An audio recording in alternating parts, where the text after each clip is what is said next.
That's the game. And then they just kept expanding it, and then it became Hollow Knight now. Well, hello, That's so guys. cool. Oh, hello. Sorry. Hi. No, you're fine. I like it. I like this. This is how I start every stream. It Surprise. it adds like a Streams. casual, overall feeling to everything. Yeah. Welcome everybody to SEAL Team 7. Really appreciate you guys hopping in a little early in the chat, and then I really appreciate adjusting to my inability to accurately determine where on this round Earth my esteemed guests are today. So I would really like to introduce my guests this evening / noon for me. I'll start with my partner in crime below me here, Sleepezi, who is for the first time ever joining me on camera. So gosh. let's hear from him and have him introduce himself, and then I will introduce our guests of the hour. All right. Hey guys, it's Sleepezi in the flesh for the first time ever. Never been seen before. Just happy to be here. I make Final Fantasy VII theory videos on YouTube. I have accrued, I think, 7 videos at this particular point talking about the compilation and remake, and just very happy to once again be here talking to some new friends. So, yeah, glad to be here. Those 7 videos are the equivalent of like the entire MCU though in length, right? I actually just totaled the entirety of the hours of each video together for a script that I'm writing. It's I think on the cusp of 10 hours. It's like 9 hours and like 58 minutes. That's Nice. the extended edition of Lord of the Rings. You still got a lot of work to do. Yeah. Yeah. But when you started out, did you plan on making your own compilation? Was that an objective? Yeah. Yeah, I think the structure of 5 is a play on, I think, how many at the time, how many compilation games I was going to be discussing. And also the pages of Loveless as well. So I was like, this is perfect. It all lines up totally fine. It could be like the new Pink Floyd thing, like how like Dark Side of the Moon, like or how it plays alongside Wizard of Oz. Yeah. You could like have it like play alongside or maybe you could have it play alongside like Advent Children, but Advent Children repeated like 20 times. And backwards. That's awesome. I didn't know that actually worked. But yes, we'll the Pink Floyd thing. No, Pink Floyd, Dark Side of the Moon plays like completely with the Wizard of Oz. It's creepy but cool. That's awesome. That sounds like a way to spend an afternoon just watching it. Oh yeah, that's crazy. 100%. Absolutely. 100%. And okay, so thank you very much for the introduction, and I am beyond honored to have Lauren and Daryl of Final Fantasy Union, who also do some other really cool stuff, and I kind of want to have them explain what it is they do, because they've been in this game for a while, and it's kind of hard for me to think of anybody that's contributed more content to the Final Fantasy content creatordom than these fine folks. So I love it. we can start with Lauren and then go to Daryl. Sure. So I mean, like we've been sort of doing Final Fantasy content for the last like 10 years. If you don't already know, I'm Lauren from Final Fantasy Union. I started the channel basically like initially it was just kind of a place where we like dumped the podcast, right? Like we have the Final Fantasy Union podcast, and it was just kind of like, all right, well, this is a place where we could do the podcast. And I tried to edit it as much as I could. They looking back at them now, I'd probably be a bit embarrassed. But But we had this like massive idea, right? Where we were gonna redo FinalFantasyUnion.com. We were gonna make it like just more of a like I guess data like database type of thing. But not a Wikipedia. But not a Wikia, no. Not a Wikia. No, and I was gonna incorporate. I like came up with this idea of like incorporating video into it, and I actually had a prototype of Cloud's origins as a part of it because I just felt like when you're presented with like these stories are so long, when you're presented them in a shorter format with like just a nice script, it's a bit more easy to it's easy to digest. It's easier to relive, and it's also like actually for us, it's a lot more fun because we pick out things that you don't normally like pick out from the storylines and stuff. And yeah, and then we did a video on weapons for Final Fantasy 15. We posted it really late because at the time we were in the States. I was going to visit my family in the States. And but we actually made like I think we made like $5 on that video. And Daryl and I just looked at each other and were just like, oh, we made money off of something we made. No, yeah, because we'd been publishing videos on the YouTube channel like properly for like 2-3 months before 15 I did came Work out. Digest where it Yeah. was just like a news show We about did like all Final we did a couple of Fantasy videos. stuff. We did some listicles in Yeah. ahead of World of Final Fantasy, and they were doing okay. Like, you know, we were getting like maybe 1,000 views or something. And then yeah, we published a video. Like, no, it was the 7 reasons why you should be hyped for 15. Yeah, there was that one as well. And then we yeah. boarded a plane Yeah. the next day, and we landed in America. And the video was on like, I don't know, 100,000 views or something. We were just like, what? Yeah. Just What happened? what just happened? What happened? Yeah. Yeah. And so that's when we just sort of like, all right, let's just do this seriously. And then we started building and building and building. And that's what it is now. And yeah, it's been a really wild ride. And then on the side of that, I do a different podcast called She Plays Games, where I interview women in the games industry. And that's been really fun too. Like it's just Final Fantasy Union's kind of opened doors for us a lot, and it's been really incredible. But yeah, so that's me. And yeah, that's me. That's always incredible. For the those origin stories are always my favorite because they're just it's a weird pleasure that you get just from. I remember posting my first video and feeling a very similar like, oh my gosh, like somebody commented for the first time, like that's crazy. Like never.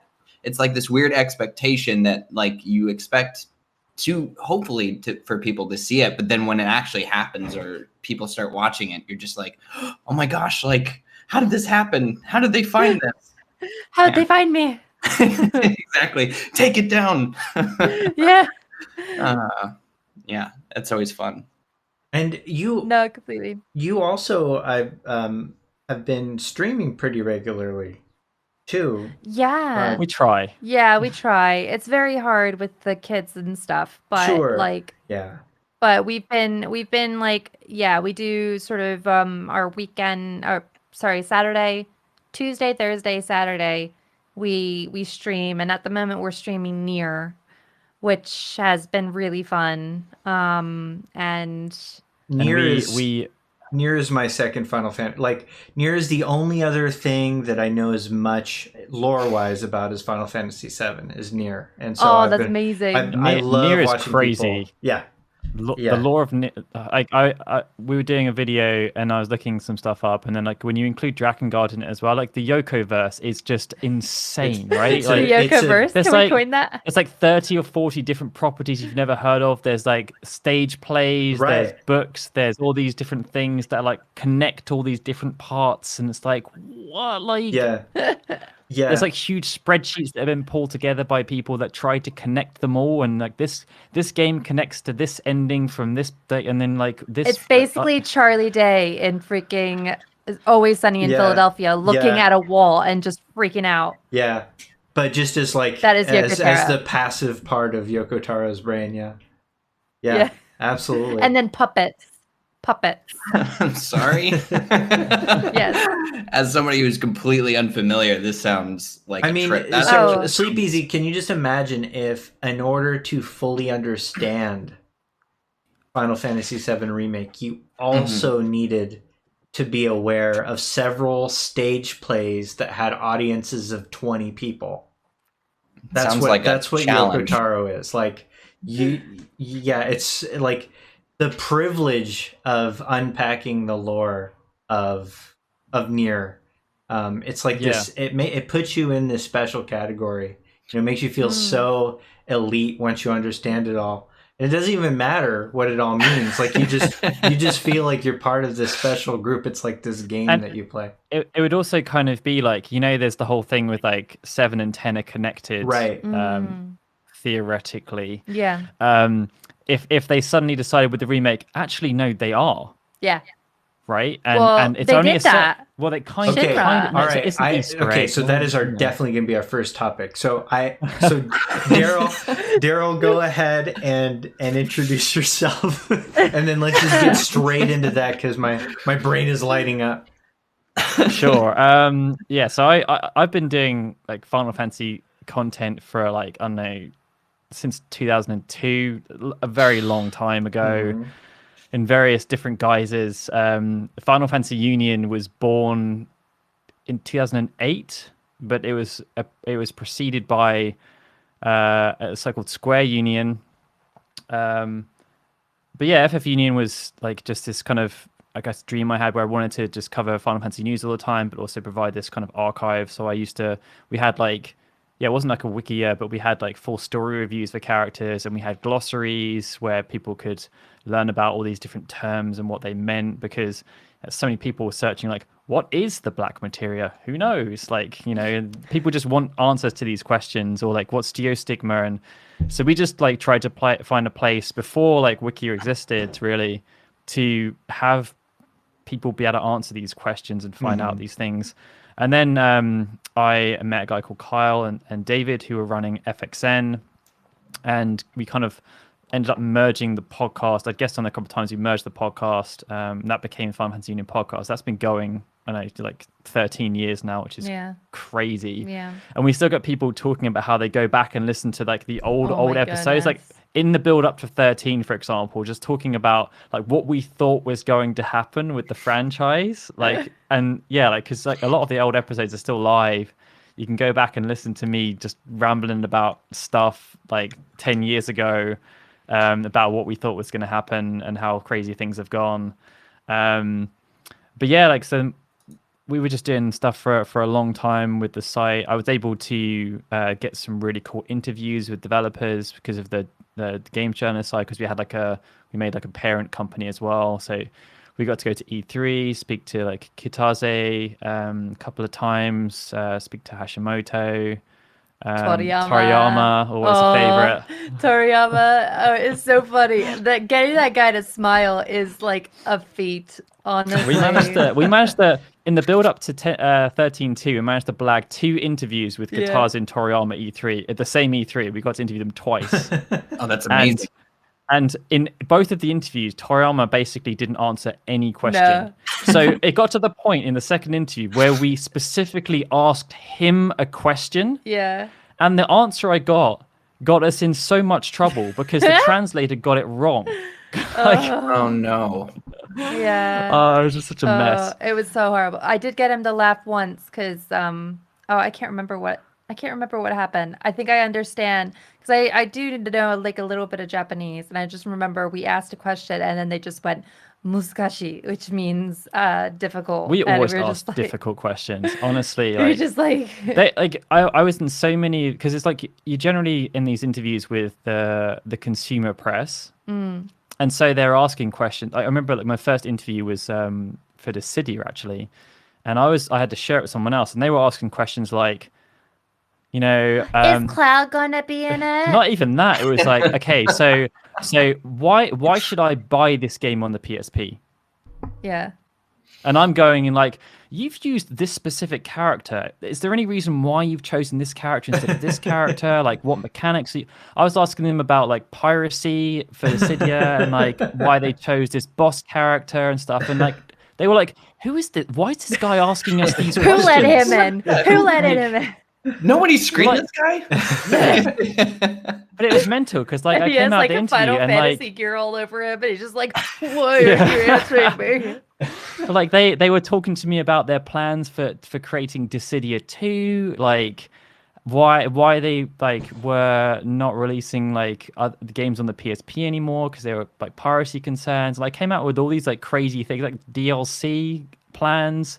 Like no one else had any of these things coming out, and then like it's kind of similar with like other interviews. I got Katase to talk about like release schedules for Versus 13 at one point, which no one else had got out of him for years. Wow. Like it was just because I just asked. I was just like, I had one interview at Gamescom for the 3rd birthday with Katase, and I was sharing with this other guy, and I was like, it was a half an hour session, and I'd asked like, I don't know, all the questions for like 20 minutes, and the PR person was like, "You're gonna let the other guy ask a question?" and then he just kind of looked at me and he was like, "I don't actually have any questions." I was like, "Well, what? Okay."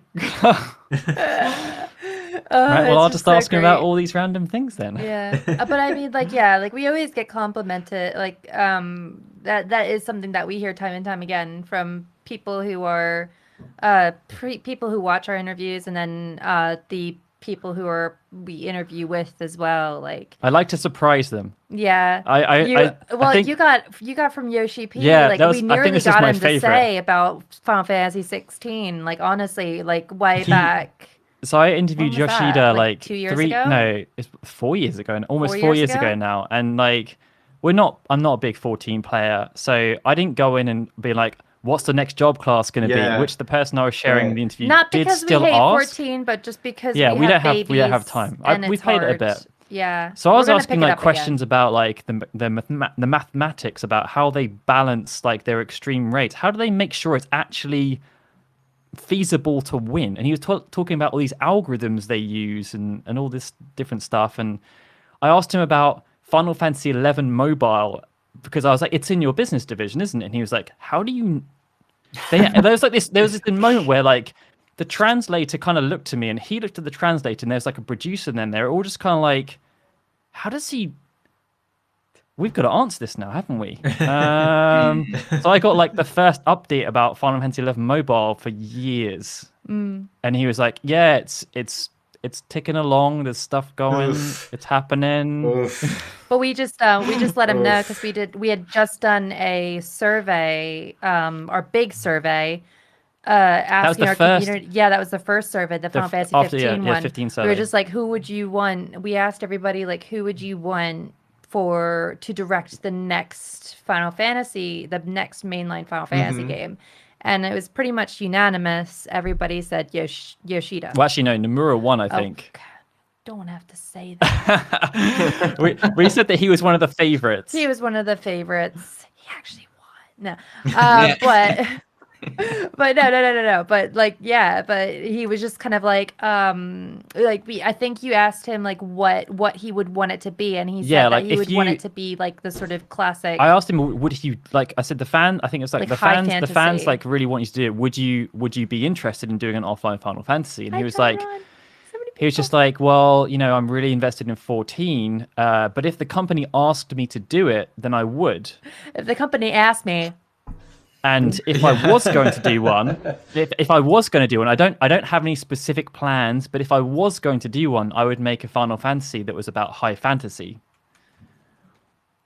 which is Huh. obviously Definitely Yeah. not what we're No, saying yeah. here. Obviously, clearly, Yeah, he no, chose a completely. This is direction. classic sci-fi. This is steampunk sci-fi, obviously. Right. Yeah, completely.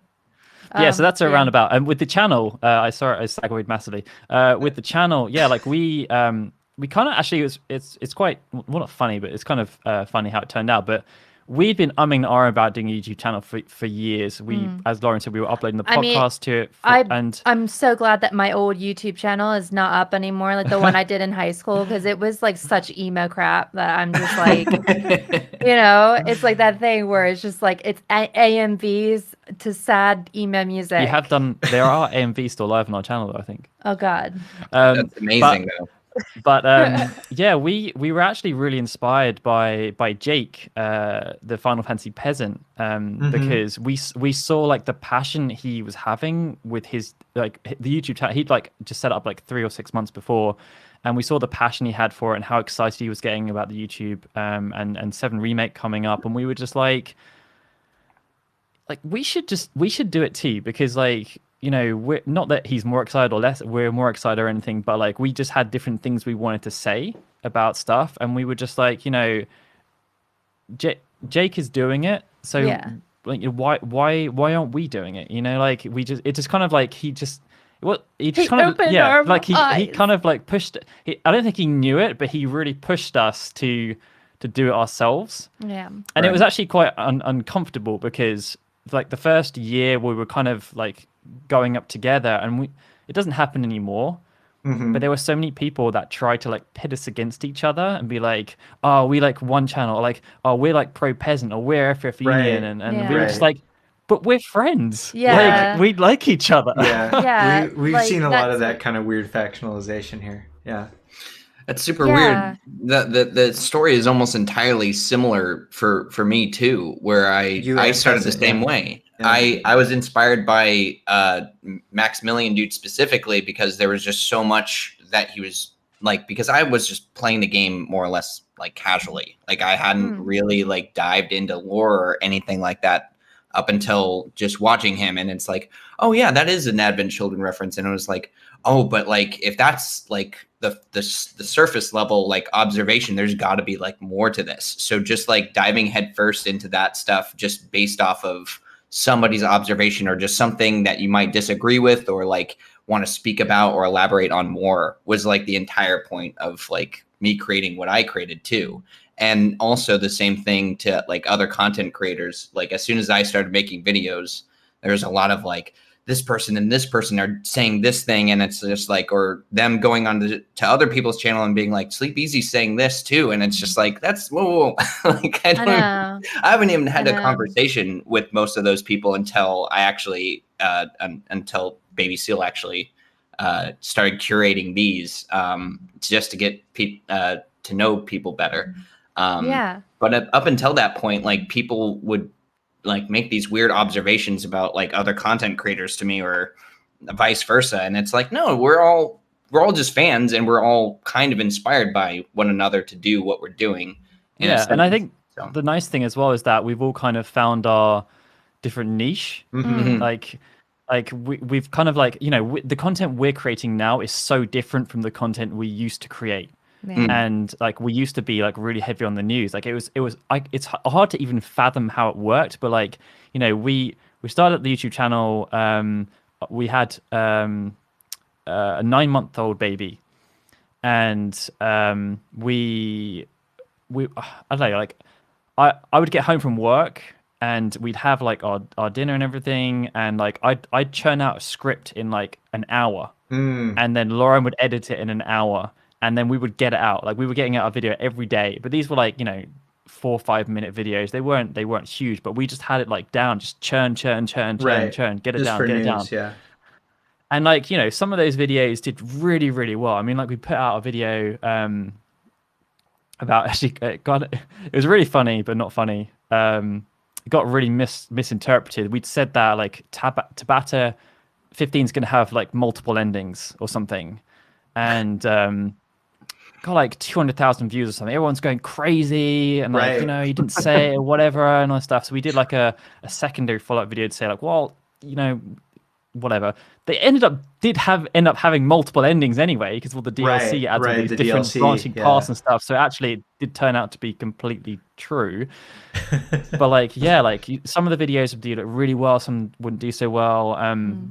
But it, like it was kind of destroying us to create content that way. So we just thought, okay, let's just gradually start changing things around. And then we've got to the point now where we've got quite a few different series that we produce. I think the Origin series is definitely one that people really like. Yes, But absolutely. we kind of burn out of that a bit creatively at the same time as well. Those are a Just lot because, of like, work. Those are. I'll be honest. Those are my favorites of your content. Are the things that really connect me to you. Because I'm a mythology guy. I've got a background in mythology, and I think people like will watch those videos and think, man, that's great. When's the next one? I don't think they have any idea how much work it actually takes to put together those Origins videos. But it's it's also like tremendous. really, Yeah. it's like Oh, the thank you so process I go much. through as well is, and yeah, thank you so much. I mean, the process I go through, I've talked about it on, because we have like a podcast for our Patreon people where I dissect the videos and talk about how I made them and stuff. But like for those videos, it's so odd because this is probably going to sound very weird to a lot of people, but I generally don't like to replay games. And so most of the Final Fantasy games I have played once when they came out, and I have not really gone back to revisit them. But because of the like the age I was or the frame of mind I was in, like they are just like I played them yesterday. Like I think I last played Final Fantasy 7, I don't know, like 14, 15 years ago. I've only ever played Final Fantasy 8 once when it came out. I've played 9 once. 10's like the only one where I've played it multiple times, but that it really lends itself to being played multiple times. And so when I'm doing a lot of these scripts, like I have my interpretation of these characters, and then I'll start kind of jotting things down about how I think it's going to do, a story I'm trying to tell about these characters. Like Yuna was like an amazing one to do it with, because, and Titus as well, both great characters, because like there's certain perceptions that people have about these characters. Like Titus is this like whiny brat who's really annoying and all this stuff, and then Yuna's this really weak person who can't do anything by herself. And like we really wanted to use the videos to show actually that's not really true at all. Like Titus is probably one of the strongest and protagonists ever. Like the sacrifices he made can't really be matched by anyone else. And Yuna, like she is also an incredibly strong character, and she doesn't show it in certain ways, but she shows it significantly in other ways. And like we tried to like really like show a different side to these characters, really, and like basically make it like a story. And I think also the benefit of those older games as well is that there's no voice acting, so it's like you can interpret things in ways, like the script is there to be interpreted. And I remember Nojima saying it's one of the things he hated about the remake, because so many people have perceptions about how 7 played out and the different motivations characters have, and Oh how my god, and they scenes let you know it. yeah, like how scenes were supposed to be perceived. Like they had Welcome to our lives. Their vision. Yeah, they had their vision, and then like oh my god, you can look at the I scene in so many swear, different ways. They have to try and put it, like if they do the remake, like certain scenes in the remake later down the line where Tifa is with Cloud underneath the airship, they're gonna have to put it point blank that this stuff is happening, and they hook up. Love triangle. They will never Otherwise, do that. They will never do that. They'll keep it so just open. like This debate will rage until we're all dead. Oh, it's just the fact that people get so angry. Like it's 3 fictional characters. Yes. Do you really want to argue over who gets the chocobo-headed person? Do you really want that to be the hill that you die on? Like it is a man who has the head of a chocobo. Come on. I don't know what you're talking about. The entirety of the Final Fantasy community is completely united under their love for only Tifa and Aerith and under Jesse. under the banner of the best ship of all, Genesis Nanaki, obviously. Yeah, you know what though? No, mine is Cloud with Mucky, and I'm so depressed. Mucky all the way. I am so depressed that Mucky was not in this remake. Where was he? Like he is one of the standout characters from the original game. Not there. any person who calls a character Bubby-san, you know that that's a friendship and a true friendship lasting forever into Where the was live our stream. hot tub? Where was our hot tub full of men? That is actually you're true. hitting like a very like sensitive spot for me. Mm-hmm. I was playing through the original on stream like a while ago, and I was like, Yeah. this is like completely missed. Like this was obviously like if he doesn't show up in like Costa del Sol or anything like that, I'm gonna be. I think that might be a better spot Surprise. for him. Like He needs to be there. Truthfully, That's the only thing I ask. Yeah, truthfully, I think the honeybee and that whole scene was done Beautifully, way better than I think most people expected that Yeah. that to age. But so okay, we're all talkers, I can tell, and I love that. Unfortunately, because of a mistake on my end, No. we have limited time with our esteemed guests, and so I would like to. If we start drooping, that'll be the moment where. Lauren will start talking gibberish, and then Daryl will be like, "Lauren, stop it." You guys are massively entertaining already. I think this might be your key zone here. It's like we just get you on the precipice of eternal sleep, and then you entertain a podcast for hours. So I do want to get into lore as sort of a topic. Like you're definitely you guys' contributions to Final Fantasy content has ranged from news to origin videos and stuff like that. But I personally really associate you with like a deep dives into these origins, like the lore of what makes Final Fantasy fantasy, and that personally is near and dear to my heart. For those that don't know, for nearly a decade, I taught comparative mythology and Kabbalah at university level, and so I've always respected Final Fantasy for at least, albeit sloppily, generating interest in these topics. And so I've always respected particularly your summons videos and your character videos, and we hit like one of those like weird little juicy lore sweet spots that a lot of people talk about right at the beginning of the show when you brought up the connection between 7 and 10.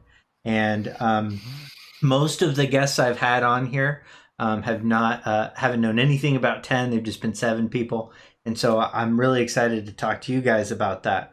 What are your thoughts? I think that because the whole thing came out in the Ultimania interviews, right? Where Nojima said some stuff, and I think he was just speculating. The interview was like the similar names, right? And he was just like, "Yeah, I mean, there could be a connect. It could be possible that this happened." And then Katase was like, "Yeah, sure, like whatever, like all good." And then they did a follow-up interview in I think the 10-2 Ultimania where they talked about it a bit more, and like now, like with the 7 remake, they're just kind of like really just being like, just poke you a little bit, poke it, just get people talking. But my opinion on it is that it's a nice little Easter egg they put in, but it's not an official connection because they've never outside of those interviews, they've never officially said that the games are connected canonically. Yeah. They have just said like, oh yeah, it's a cool, if you want to believe it, it's a cool thing that's there. Right. Because this character has this name, and it's always been like this very low key connection. And one of the ones that people like to point is it was like, I guess we could call it a viral video, but it was somebody like shotgunning Katase, like on point. Like is there a connection between, like it was a in-person, like it was some convention or something. Was it Edamame channel? The Edamame channel where he was holding up like the little placards. Yeah. And he just like, okay, first of all, not to diss Katase, but that guy can't answer questions for the life of him. I'm not sure if you guys watched the play thing where he's awkwardly holding the Buster Sword, and then he could not like softball in the Jesse question to save his life. And he just kind of has that like awkward energy. So I think a lot of I just love him though. He's got an adorable energy. There's no doubt. Bless him and his little button downs. But He always has his like short sleeve button down. He's just like he just really enjoys it. Yeah. And like he loves doing the interviews, and like he's not very good at holding his cards close to his chest. Yeah, and sometimes his face really betrays him, you know, and I think that was one of those instances. But I think so. That being said, then what they do is they lean into it with Remake, right? Because not only is like Shinra from 10-2 prominently featured in the photo in the Shinra mansion, like sitting next to President Shinra, there's this book that if it's in about 18 places in Remake proper, if you look in the right spots, called The Legend of Shinra. And on that book, like promptly, you know, like prominently figured is that mask. And so it's like they're leaning into it. But as crazy as some of the theories I've seen, it seems really like almost an in-joke, you know, like that's kind of the way that I'm seeing it. Although I have heard surprisingly compelling, you know, like Sin was the you know, was the Omega weapon of Spira, and you know, like things that kind of connect the mythologies of the worlds together in like a cohesive way. But I'd be astonished if that was something that ever became canon. I think it's a bit like when you go to those like sessions with like people who are what are they called? The ones who see ghosts. What are they called? What are they called? Mediums. Yeah. Mm-hmm. Yeah, like when you go to see mediums, like they keep it so, or even like a horoscope, if you want to take it like sort of like out, away from that. It's like they leave it so broad that it you can connect the dots. It's like you're gonna have a I don't know. Yeah, I mean it's the same with like Gilgamesh, right? Like there's many people that believe Gilgamesh is the same in every single game. Right. Yeah, like the connections will be there if you want them to be there. But then I also think that there's this sort of thing of like, you know, these ideas are all kind of coming from the same similar sort of group of people as well. Like it's bound that they reuse things and stuff. I mean, even in Nobuo Uematsu's music, you can hear motifs from other soundtracks that he's done. We were playing Final Fantasy V, and there's I can't remember, was it the Phantom Village theme or something? It just sounds the same as Sephiroth's theme. Oh, well, I was thinking about because I was listening to the X-Death final battle thing, and there's that one bit do do do do do do do, and it sounds like do do do do do do. It always kind of sounds like the Chocobo theme weirdly, actually. But yeah, no, it's just I think it is the thing. Like if you want to look, my mind, Lauren. Yeah, that you connected those. That is the Chocobo theme. What? Yeah. Funny. Wow. It's just, but you're also like, ruining Sleepezy's life right now by deconstructing like the value of theory into basic apophenia. I'm just kidding. I'm on the same page. I'm on this exact same page with them, because it's. For me, that's the way I see the Final Fantasy X nod as well. I think where people get a little tripped up is when the game seems to be wanting that level of like deconstruction and criticism of like what connects to where. And as much as that seems like one of those things that would be wanting some sort of elaboration, I think that there's, like you said, like that sort of medium level of like of broadness where. And this is what a lot of people criticize Final Fantasy VII Remake for, I think, story-wise, is that there is a lot less room for interpretation in their mind as compared to like the original Final Fantasy VII story, where it's like not everything was explained, but where the compilation sort of steps in, there is a lot more elaboration, at least with some terminology and usage or function of like the live stream, for instance.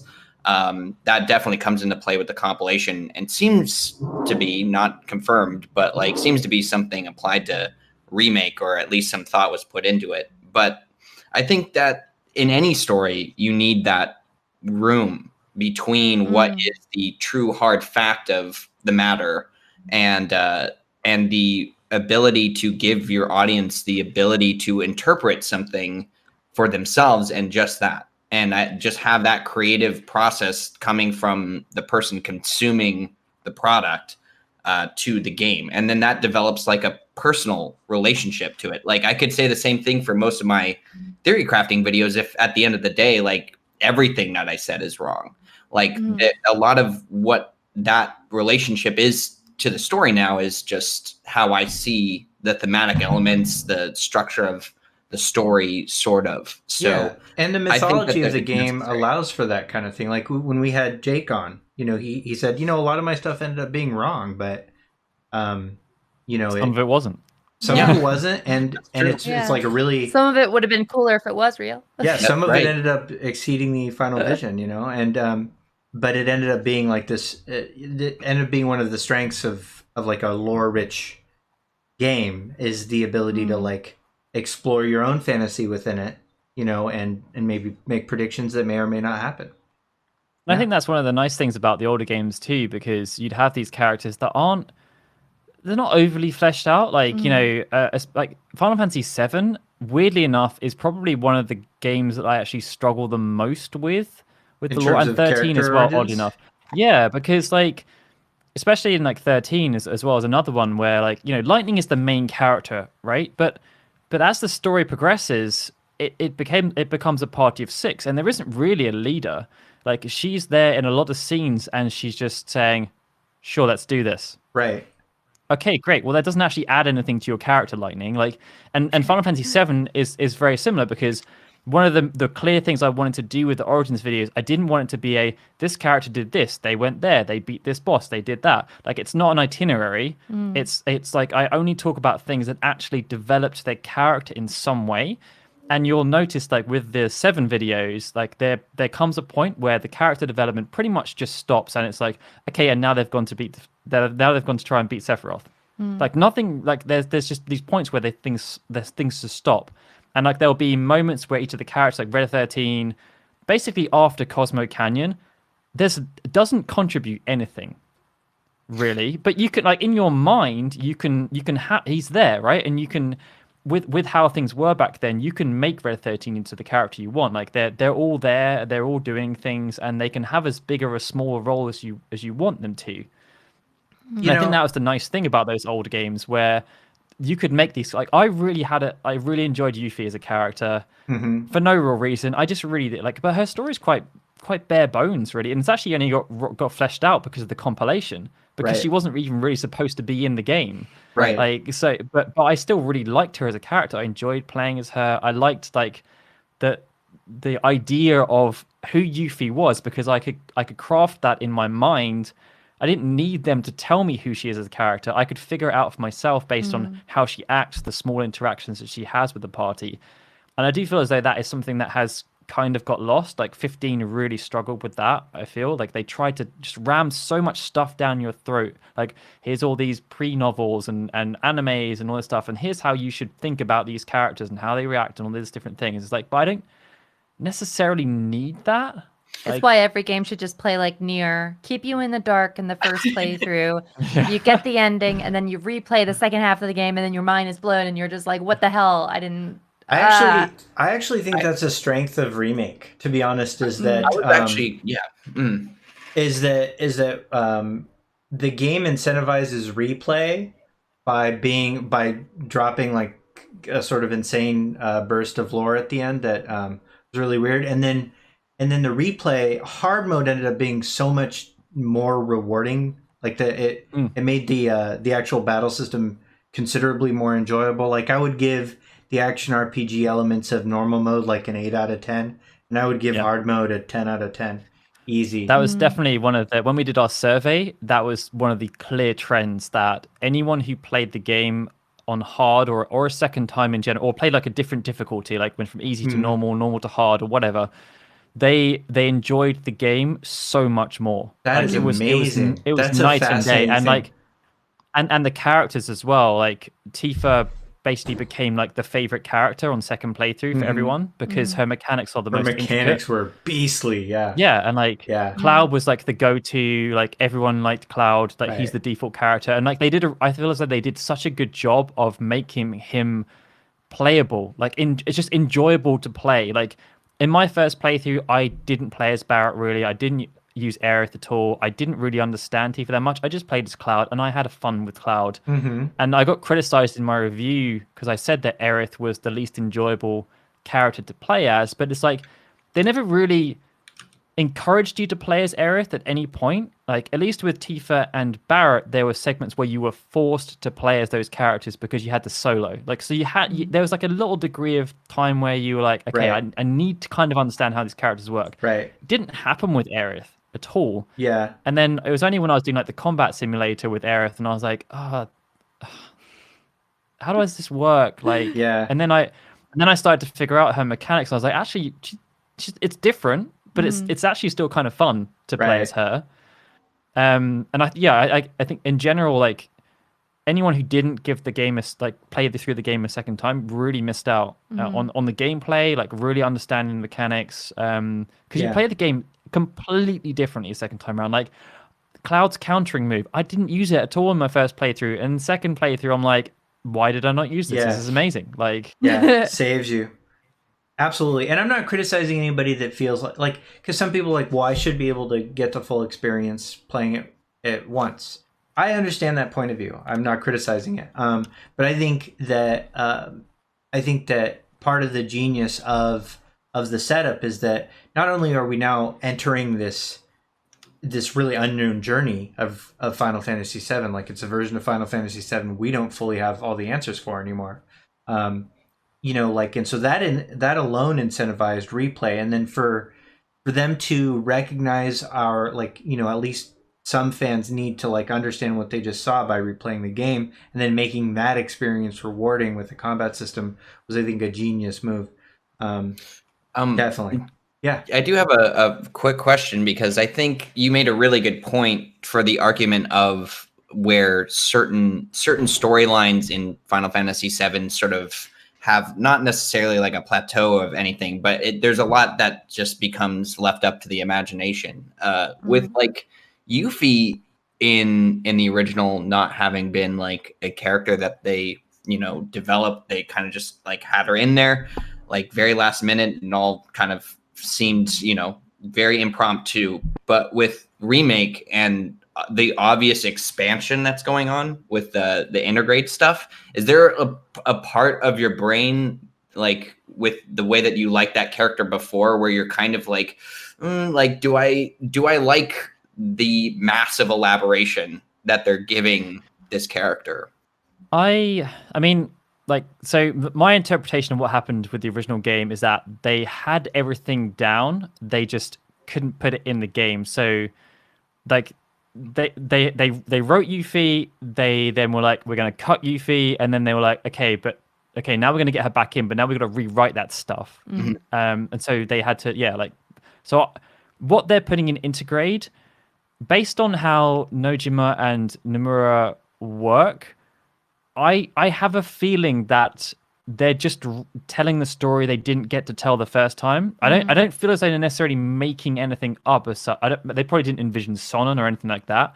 But like, I feel as though like loosely, what they're doing is similar, because I know that they have said in the past that Yuffie was supposed to join the party a lot earlier. She was supposed to be there, I think, in Calm. Well, yeah, kind of like spying on them. If you play the mod of Final Fantasy VII, there's like cut scenes. There's like scenes that were cut from the final game. There's like a little scene of like they're sleeping in Calm, and they're like sleeping in the beds, and then all of a sudden you just see Yuffie just pop out of a wardrobe, and it's just like, sup.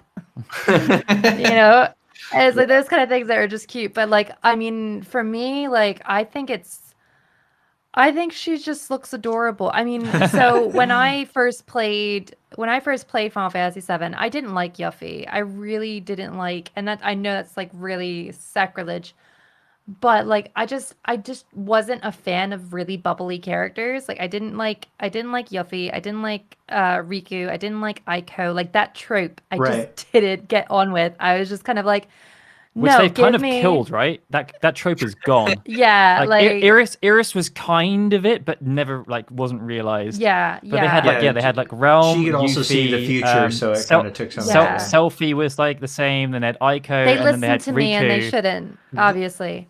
But yeah, no, I just gravitated. I think because I was just like, I was a teenager at the time, so I gravitated towards characters like Tifa, and I really loved Lulu, and I loved Quistis, right? Quistis, and um, oh, why can't I think of her name? Freya. Like, I just really loved those types of characters. But now that I'm older and wiser, I hate this character. yeah, I really have learned to love Yuffie. Like, I really think like those characters are actually like really adorable and fun. And I mean, it seems like the voice actress for Yuffie seems to have had such a blast because like in the scenes that we've seen so far, it just the energy is really there. She's just a fun character. And she just seems like fun. And it was She's been playing Remake on Twitch, by the way, and I cannot recommend a playthrough more than watching Susie Young, the VA for Yuffie, play Remake. Oh, that's great. Oh, yeah, that's awesome. Yeah.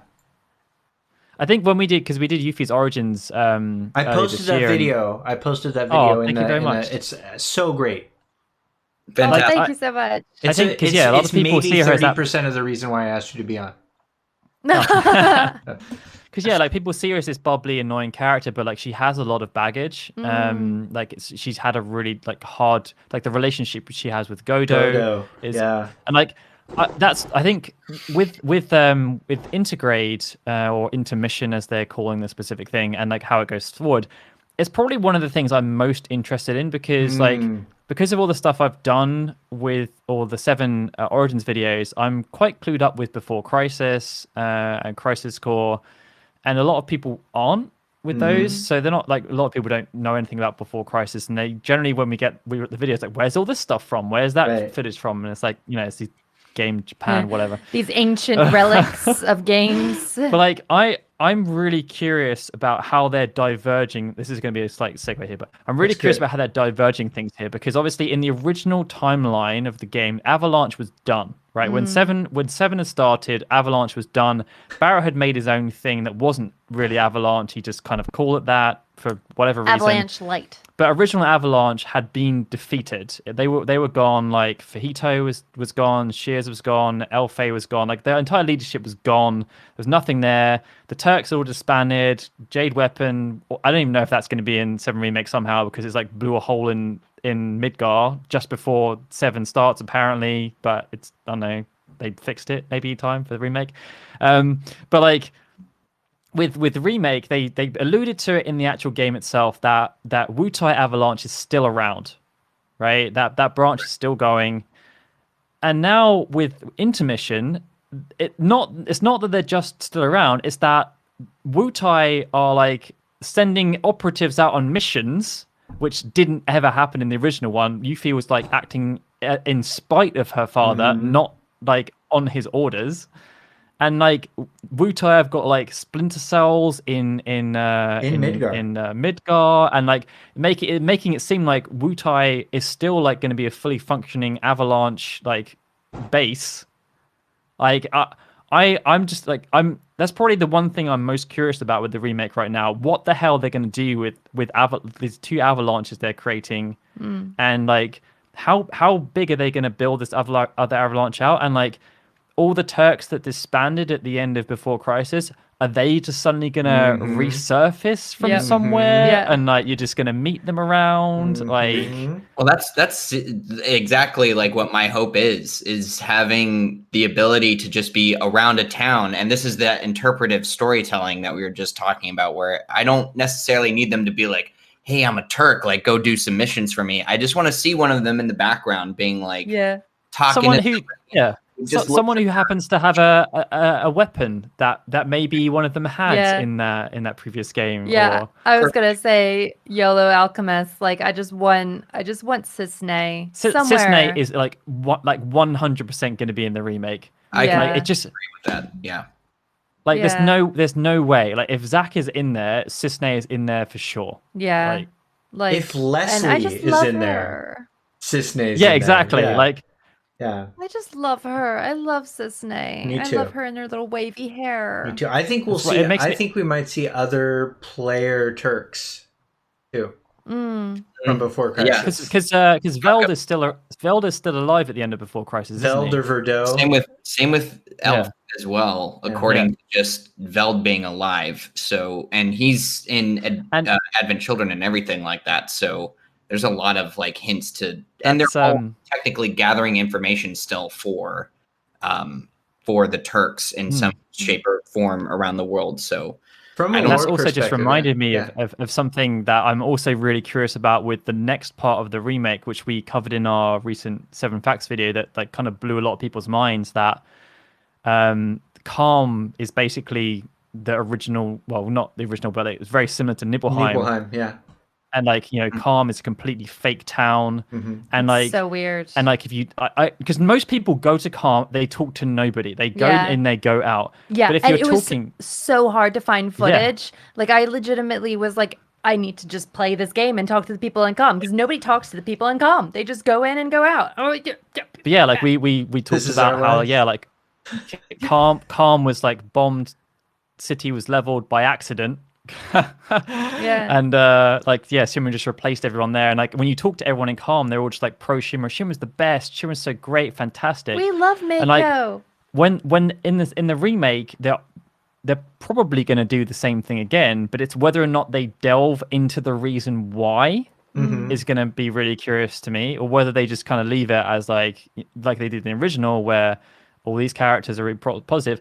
But then that's what makes me think like really like about going back to your original question about Yuffie, that they put that story arc in Before Crisis to explain why people were acting that way in 7, which came out like 8 years before, or 7 or Right. 8 years before, which means they had already thought of that storyline that was going to be in Before Crisis 7 or 8 years before Crisis came out. They really should make it like take the vibes of like, you know, in like Fallout, in the Fallout games, when you go into a town that is clearly not right. Yeah. That there is clearly something going Right. on because everybody is weird. They need that vibe. for They sure. need that vibe in 100%. Calm. And they'll also need it a in bit Nibelheim too. Yeah. Oh my Yeah. God. I'm Nibelheim's so gonna be messed scared. up. I'm so scared. I could not play through, like, legitimately, like, I didn't like playing through Final Fantasy VII when I was, like, granted, I was about, like, 10 or so when I was playing this. And I did not like going through Nibelheim. They creeped me out. I hated the music. It made me feel horrible. I hated the reunion guys and the cloaks, like, not able to talk. I was just like, get me out of here. I don't like it. The Shinra Mansion. Oh, no. The enemies in the Shira Mansion are just weird. The But reunion then I guys are don't- worse now too. Yeah. Yeah, they are Yeah. freaking. That was probably the creepiest part about the remake was that whole bit when he's in like the room and then you hear the music and you're just like, Something's there's someone in coming. this. But I thought that I was gonna have that. Like I remember talking to Dan Cito at Square Enix about this, and I was like, I'm really worried about the remake because how are they gonna do the blood. horror, Yeah. the horror in Final Fantasy VII? Because horror is definitely like a really big part. Like creepiness is definitely a really big part of Final Fantasy VII. And like one of the first bits that really freaks me out is the Genova sequence when Genova, like the you see the blood in the hallways and Right. stuff. Like that sequence really creeped me the F. It didn't creep me out at all in the remake. I was just kind of like, there's Oh, there's some purple stuff on the carpet. Oh, jeez. That's like Genova spewing. slimed It's like all spewing over the pus. ground again. Oh, God damn it. Like, just mop up after Hey, yourself, that woman. purple is important. That purple is important. That purple spawned 9 hours of Sleepezi videos. So It's true. Yeah, the It's color true. purple. It's true, the color purple. no, I Um, totally I hear what you're saying. I was I'm worried actually about it too. the same thing about that Genova mystery. That was one of the things that after playing through just a little bit of the OG that I missed from the Honeybee Inn stuff is the Genova sequence in that and building that up, where I was just being like tormented for a second and somebody's talking to him and they're like the lights dim and I was like, this is such a great tone shift. Like Yeah. I love these sequences in Final Fantasy VII in particular, where there's just a vibe going on, and then immediately the game's like, this is the reality of the situation. Like things are actually like underneath like this fun, jovial time that you're having going through Wall Market. There's something much bigger going on, and I do miss that in Remake to a degree. And you could say that maybe that gets shifted away with like the Whispers being more prominent and needing to go into that story a little bit more. I think it was just, I think as the game goes on, though, as I've again been playing through it, I feel like that is going to keep opening up. So there was a part of me that's like, how much of this vibe can you get from the original game into Remake and still be true to the story? I think just even with like the Yuffie blood on her face and like the integrate stuff, I think the game will naturally start to mature and introduce those elements a little bit more as the game progresses. Right. But I definitely like to see that throughout just the entire game, rather than just one as it, matures, I guess, into the. I mean, it's weird, isn't it? Because like I think 7 and 8 are like the 2 games that actually like have creepy moments for me in the series. Like I really don't. Well, no, I say that, but chapter 13 and 15. Yeah. 15. Yeah. The infamous. Oh, that's like that is That's a jarring intense tone shift. Yeah. But that harkens to this sort of age of the series, because like Final Fantasy VIII, you have the sequence with like Renoa being possessed and stuff, and that really creeped me out. Like that really made me feel unsettled. The freaking president on the train, I had to turn off the TV because I was just like, I don't like this guy. He's creepy. That's true. There are possessed dolls, and granted, maybe because I played it when I was a bit older, I didn't find them as creepy, but I replaying it now. Oh, I found so many parts of Final Fantasy IV hilarious. Like the fact that a hand, like what the hell? A hand. They can't stop Golbez's hand. They can't stop it. What happened? They're just like, we can't outcrawl a hand. It's just creeping on the floor. But yeah, no, sorry. Yeah. Go on. Oh no, I was just gonna say, like, like it's something that they've moved away. They had moved away from a bit, but it definitely should be a part of part of those games. Definitely. What like the immediate thought is for that, and I was talking more about just like the story maturing over time, but I think a lot of that also can be introduced in just like the reintroduction of like enemies that we see. And like some of the bosses or the just special types of enemies, sort of like the Hell House and things like that. The one thing that we mentioned before was Calm. And in the Calm sequence in Before Crisis, where you learn about the bombing and everything like that, those little like pumpkin-headed ghosts that show up, right? With the weird neck thing. And the little like pieces of cloth at the bottom. Those show up throughout the compilation in weirder ways than I can even explain, like in Benora Underground and like in Before Crisis, as I just mentioned. But they also show up in Shinra Manor as well, which is where I think that flashback even takes place for the Calm thing. But in Before Crisis, that kind of enemy choice though would be like a really great way to like start to, I don't know, open the story up more to like these horror elements. Somebody in the comments mentioned Midgar Zolom. That would be a great shift. The Midgar Storm. Yeah, that would be great. I would absolutely love to see like the more tense elements start to build with like maybe harder enemy types. That would be great. That's actually just maybe some like think about something else I'm really curious about how they're going to deal with in the second part. Is the Sephiroth flashback? I think they're going to start the game with that. I think that's going to be the intro sequence. Well, it basically is like, it's the first thing you kind of witness at the end. It's a long part of the like in the original game. That's like a good half an hour, like 45 minute. Probably more. I mean, I don't even. It would make a good opening. Yeah, I don't even think we'll get the journey to Calm. I think we will start with that. That will be like our introduction to the combat system. We'll be playing as Sephiroth. Yeah, that's Baby Cloud. And I hate to say it, but I think the game's going to end there too. I think part 2 is going to start at Nibelheim and end at Nibelheim. I wonder It Sorry. would close it out. It would close it out really well. Yeah, I'm having trouble figuring out how they're going to pace everything unless everything's getting cut. But and I don't think everything's getting cut. A lot of people have taken a look at the Fort Condor mini game and assumed that it means Fort Condor is no longer a location, and that's not the way that I'm interpreting it. I think it's still going to be there. It's just that you're not going to play the mini game there in the same and way. the mini game is now from Shinra's perspective. If you the latest press release shows that it's from Shinra's perspective. It's basically a propaganda game. It's like Shinra has crowdsourced this way to beat the forces of Fort Condor and gotten these kids to play it. Like I think it might really like bolster up this concept of propaganda that they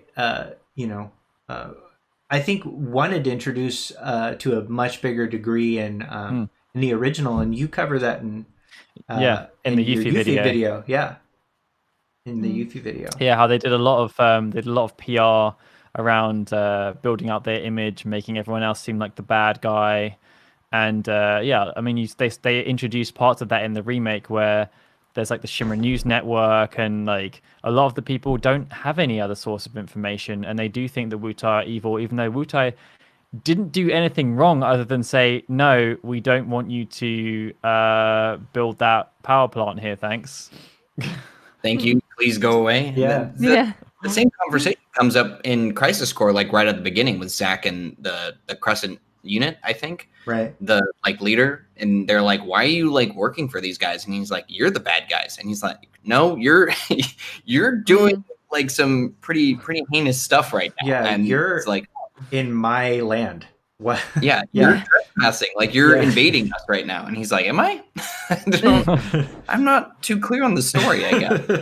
And like, I think Zack is a really nice indictment of all that propaganda, because like Zack is a really nice guy. Like he has no idea that he's representing this horrible company, and like he's probably 100%. One of the purest, nicest, warm-hearted people in the entire compilation of Final Fantasy VII, and he's working for the bad guys, and like he doesn't even ever really realize it either. Like he only leaves because of like the actions of Angeal, really, and like the people that he knows have all gone too, and he kind of goes rogue and then ends up getting hunted. And well, no, it's not even that, is it? It's the Nibelheim incident, and he becomes a wanted fugitive without even asking to become one. Right, he did absolutely nothing wrong the whole time.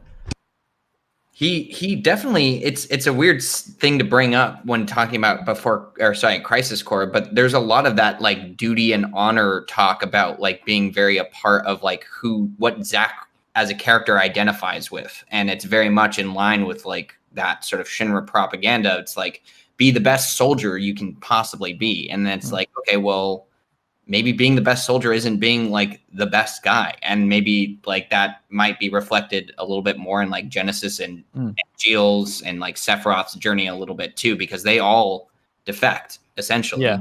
But it is weird though, because there are parts of Crisis Core where Zack does kind of show an appreciation of what he does, because like there's that conversation he has with Aerith where he realizes that she knows who he is and what he does, and he's like, you're not going to like me anymore, are you, kind of thing. And she's like, no, it's kind of okay, but like there's like this weird, they have this weird relationship where they basically don't talk about work, because they know that the other one's not going to like what they have to talk about. Like today I went and like killed all these people that. Like, oh, great. Good job, Jack. Jack. Oh, good job, honey. I wonder if they're going to elaborate on that a little bit more as things go on. And I almost wonder if that's something, and I know this is sort of going off the rails a little bit. I wonder if that's sort of being reflected a little bit more in Aerith and Remake than I had previously thought, is that sort of like looking of the other way. Mentality that might be shared by Zack is something that maybe the original Aerith might have had more in mind. Because it did, like in the original game, and it was actually one of the things I was kind of disappointed about with the remake, that when you first meet Aerith, like the initial conversations she has, like at the bottom of the flower bed, like when they're walking across the rooftops, and like when they're sitting on top of the slide. She gives a lot more away in the original game, about how she feels about Zack and Shinra and all this stuff. And in the remake, they like, I don't know if they like, they just didn't really show anything. Like there were bits like, oh, Cloud has his thing when she's talking, but like in the remake, she says Zack's name.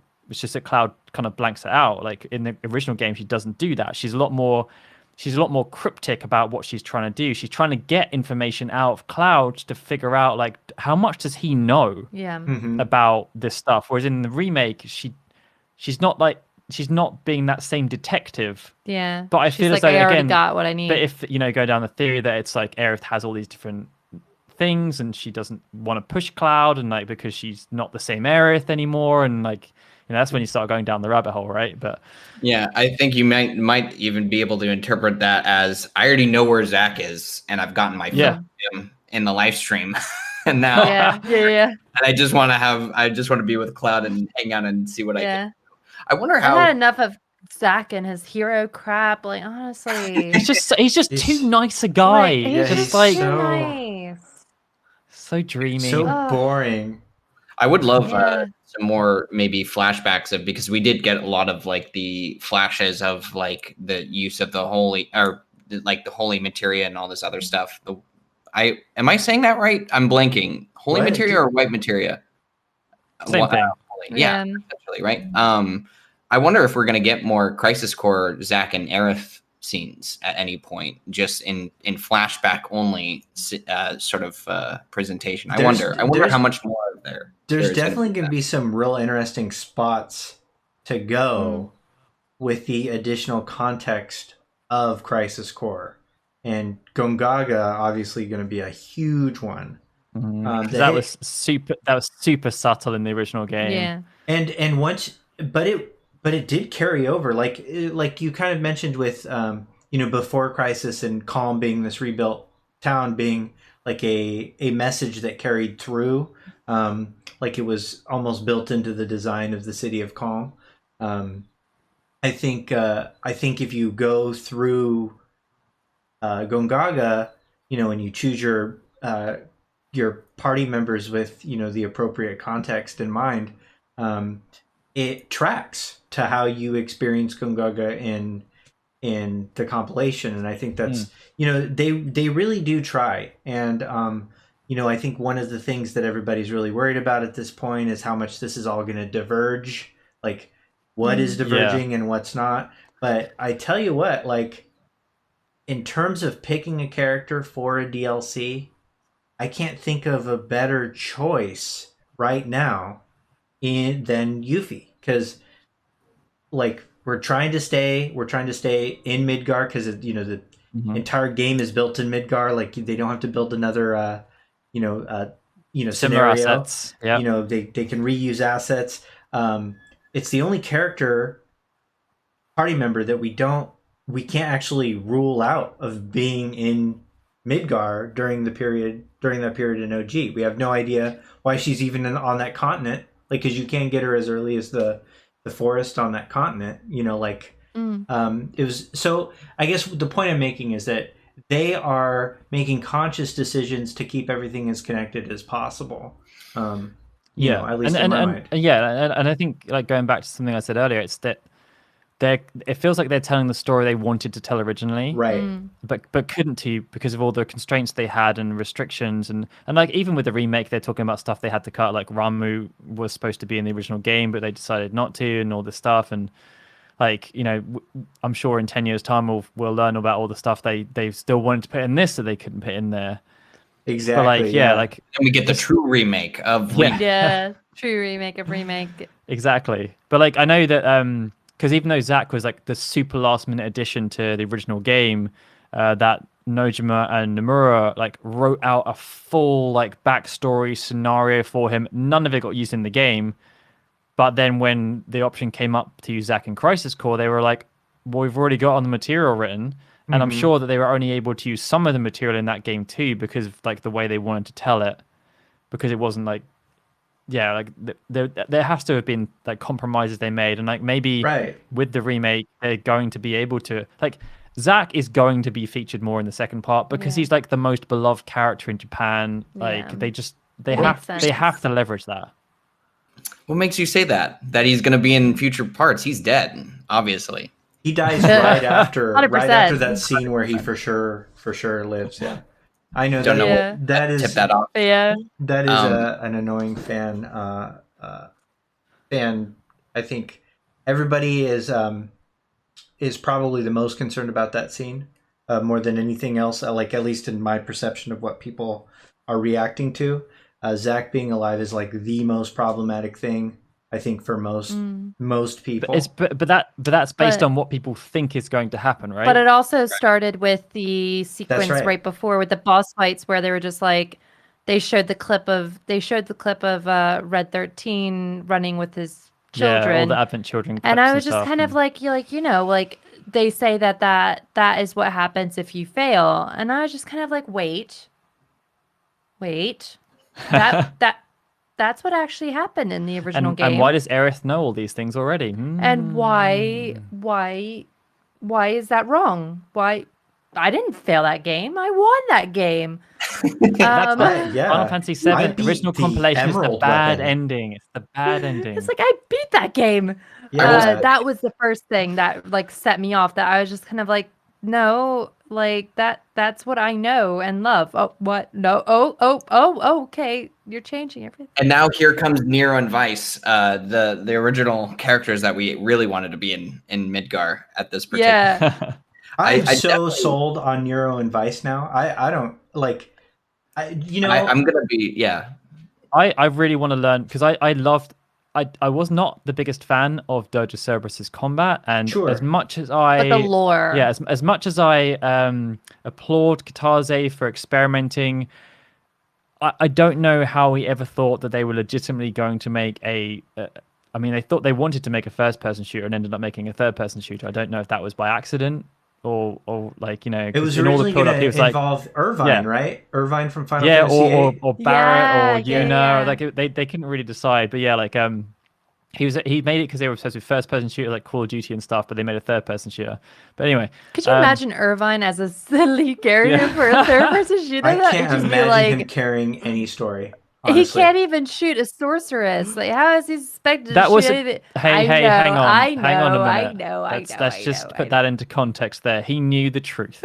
I know. But still, he'd just be looking at ladies the whole time. But just yeah, kinda like hey, sup? Square thought that they could legitimately go in and make like this world class game with no real experience. Anyway, the lore of Dirge of Cerberus was great, and I loved Deep Ground and everything around it. And I was actually like a bit devastated that in remake they went into parts of Deep Ground and we saw like nothing really apart from Unknown Specimen, and like I was kind of hoping that they were going to show something of Deep Ground, like one of the Deep Ground soldiers or something. And I really hope that we're going to get to learn more about the characters from Dirge of Cerberus. Like I feel Shalua has to be part of the remake at some point because of the connection she has with Dine and Barrett. Like that's a no-brainer to me.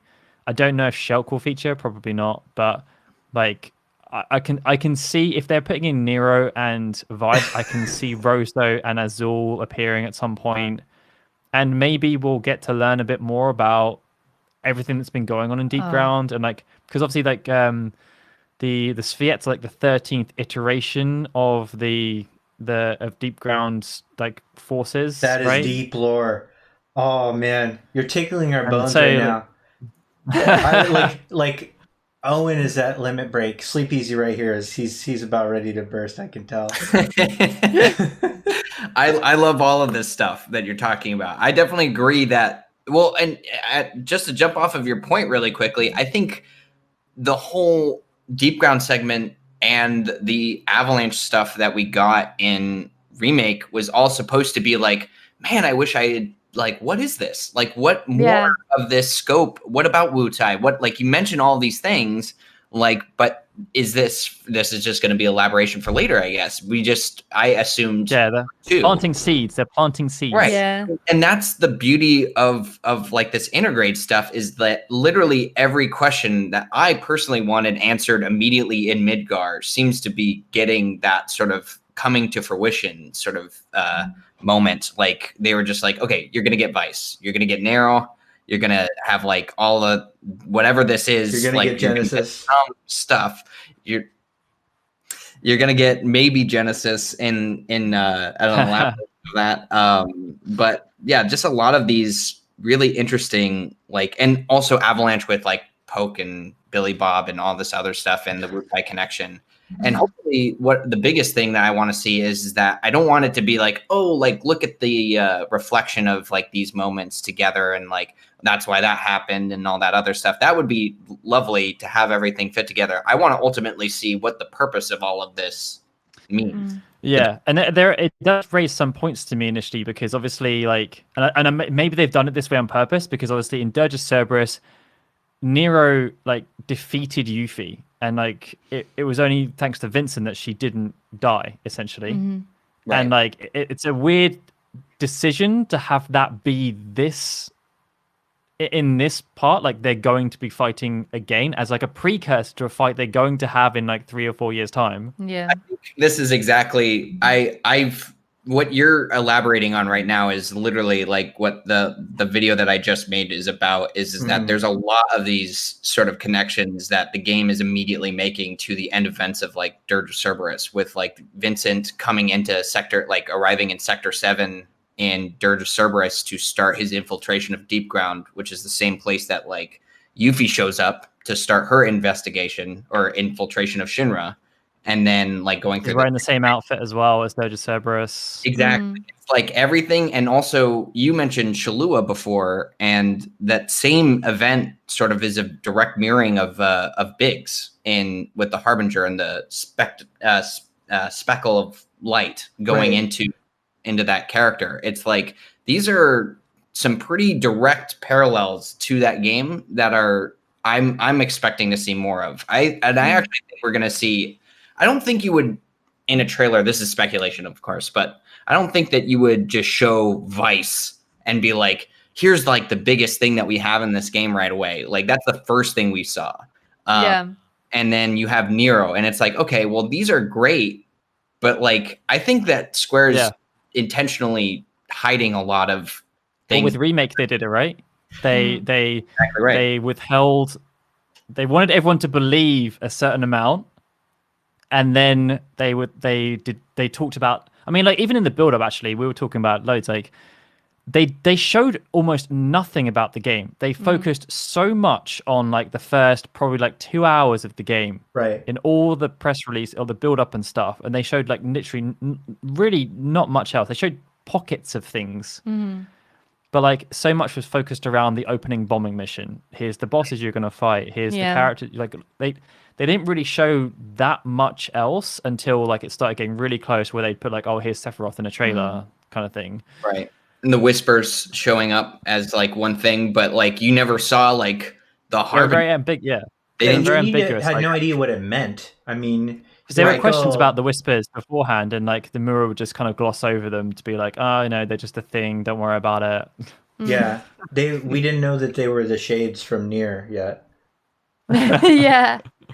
But yeah, no. I also like, it's gonna be really, really interesting what they do. Yeah, I mean, Nomura's also said like, well, like, sorry, I mean, well, what I was gonna say was just the fact that like Nomura's kind of still pulling a bit of a hissy fit, being like, oh, they won't let me show this, they won't let me show that. But I'm guessing they just don't want another 15. They just don't want another situation where the fans, like, they say something, some fan doesn't agree, starts a hate parade against them, and then just creates all this like negative press about something that they've made. What do you mean there's no Moogles? That they've made a solid decision on, like internally, creatively. They've said like, this is what we're doing.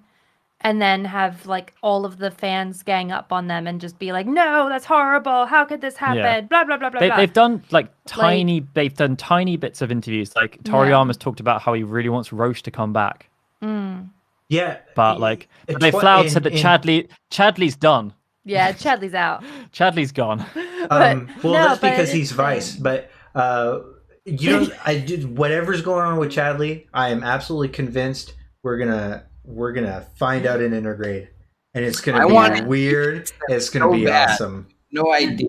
I want him to be the Mogbot. There's precedent for Okay, so Sleepezi found this, but we've both looked really heavy, like way too heavily into this. But like the color scheming, like the like you can do a color value scheme of the top half of Chadley's body, and it matches the Moogle doll from Kate Smith, Ket Sheaf, um, so precisely that it has to be intentional. Like there has to be some form of line that's necessary to draw.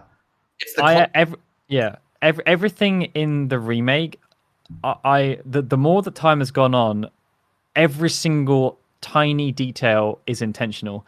And like I think even Toriyama was saying how they were designing like the posters in the original train thing. Like every single thing has been meticulously designed to have some kind of meaning or to be some kind of reference or some kind of ode. And like, wasn't it like he felt like either they've like done they didn't do enough, or they did too much, or they just spent too much time on that. But like every single like as soon as that stuff came out about the Harbingers and then being connected to the remnants, like I was just like, gloves are off. If they've gone to that level of weird detail, like. There's probably so many things hidden throughout the game as well that people just don't even realize that we'll realize later once we have more context. Yeah, exactly. Thing with like you actually mentioned at the beginning of this, you were talking about Calm with the Before Crisis reference, and the design choice of the it's being another Nibelheim, but like the wall around Calm also is very similar to that too. So the only reason I bring this up is because I do agree that I think most of the things in place from even the original to now, as well as the compilation, seem to be playing into like a much more detailed and intricate story than people I think are giving it credit for. I think one of the things that I found a while ago, and I mention this every time I get the chance to mention it, but the Azul the Cerulean horn on the Type 0 Behemoth is like hands down like my favorite small detail I've ever found in a game. Can you tell them? I don't think they know. If anybody in chat and guests who is not familiar, so Azul the Cerulean transforms into Arch Azul, the behemoth, right? So in Remake, when you go into the deep ground segment and fight Type 0 Behemoth, he has those red horns, right? Those are the same horns as Arch Azul. They're the same one for one. So that's exactly the same kind of thing, right? Because then that perfectly references back to Dirge of Cerberus, like, exactly. But in a very, very meticulous way. Right? Yes, exactly. Yeah. It's just it's also refreshing because a lot of people have gone about criticizing the game as being maybe like heartless, and it's like you don't put something like that in there without caring about what is being shown to the viewer. It's actually like one of the video series that I personally most enjoy doing is the Evolution series because of that, because like there are so many connections that exist between all the games that people just don't realize. And like 15 also gets heavily criticized for not being a Final Fantasy, and like they open with the line of being a game for fans and first timers, and like I feel like the really cosmetic stuff is the first timers, like the gameplay style and the open world stuff is all kind of catering to that audience. But there's so many things in there that are like like for older fans. Like I think the one that blew my mind the most was Gilgamesh, because on the surface the Gilgamesh that appears in 15 looks nothing like it. There's like nothing in common. Like cosmetically there is very little in common. But if you look at all of the individual elements that make up that Gilgamesh, it is probably one of the most authentic interpretations of Gilgamesh in the franchise since like the original version. Like the fact that he's a weapon collector and he collects the weapons of like all the foes, and like that he only wields weapons from enemies that he has defeated, and like there's just like all of these crazy like I can't remember off the top of my head, but there are so many individual elements of that Gilgamesh that when I was looking through it, I was like, that Gilgamesh gets so heavily criticized, but it's a love letter to the concept of Gilgamesh. But it's like exactly, and like 15 has so many of those elements, and like the fact that like Ixion is on Yeah. Ramu's Ramu's staff. Yeah. And then going back to the other, like we talked about at the beginning, you could say that then that makes a connection between 15 and 10, because how does that version of Ramu know what Ixion is? Well, like, Ramu encountered Ixion when they were on their ether. pilgrimage, and then he chopped off Ixion's head, and then was just like, sculpt this for me. Because like I think people often forget that Final Fantasy is so much bigger than we realize, and there are so many people like Final Fantasy VII Remake has so many people working on that game that either worked in the original game or were fans of the original game. Right. Both coming up from different perspectives, but they both love it. Right. And like they're obviously like torn in what they kind of want to do. Like you've got Kataza, who's like, I don't want to make the same game again. Let's just do whatever the hell we want, guys. Let's go crazy. Let's mess it all up. And then you've got Nomura being like, let's just calm it down a little bit. And Hamaguchi's also like, yeah, but let's just do crazy stuff. Yeah. And like, it must have been like the meetings that they're having of just like, how do they get this middle ground of like, okay, here's the compromise we're all happy with. And we got there because we all just love the original so much. Although saying that, I don't think that Nomura's probably the sensible one of all of them anyway. Because that's what he always story tells it as. He was the one who like, didn't he like call up Kataza and just like, yo, we gotta kill Aerith. Initially. Yeah, but he was also the one that said, Kataza, we can't kill 3/4 of the cast. Right. Kill the one character. That was the thing. He'll call in and be like, dude, we gotta kill Aerith. And Kataza's just, why don't we kill them all? Why don't we kill Barrett? That was the compromise, Why right? don't we kill this? That was the compromise. Kataza, I want to kill all the characters apart from 3. How about we just kill 1? Okay? That's what the Harbinger is, with 3 different people saying, like, I want to do everything. He's like, you guys can have the Harbinger. That's it. Yeah. Draw the line. Crazier than that. It. I just love how nonchalantly it like gets told though. Nomura was like, yeah. Hamaguchi was like, we should have like Sephiroth appear at the end, and we should have this Harbinger. And I was like, he made a decent case, so yeah, sure, why not? Go for it, knock yourself out. I also think Nomura was like, fine, I'm like working on like 20 different projects. I know. Yeah. I don't have time I've for got to this. focus on the first soldier, guys. You worry about that. I'll worry about this. That's Yeah, right. just wake me up when it's over, and then you need a crazy title for it. And like, I'm cool. I'm done. I'm actually really curious to get your opinion on Ever Crisis, because I have a kind of insidious view of that game. And I know that a lot of people are really excited about it for what they think it's going to be, but I feel it's going to be something else. And I'm curious to know if you agree that basically it's not going to be that like love letter to the original game. It's more going to be a marketing campaign for remake, and they're going to retell the story that makes sense to remake. They're going to include stuff that they can then talk about in remake, and like it's going to be like a kind of companion piece. I fully agree with that, and so I have a couple of reasons for agreeing with that. And I'm actually not totally sure if Sleepezi and I agree on this one.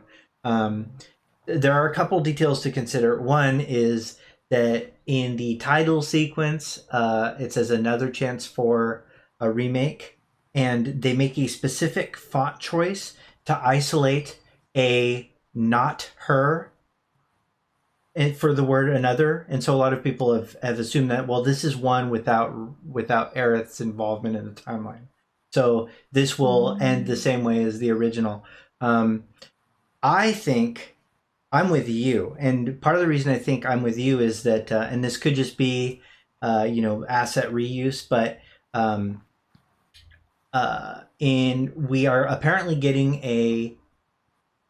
a story penned by Nojima in Ever Crisis centered around events of the first soldier, that are either probably going to involve Sephiroth, and in the first soldier, we do see the lovable beagle stamp.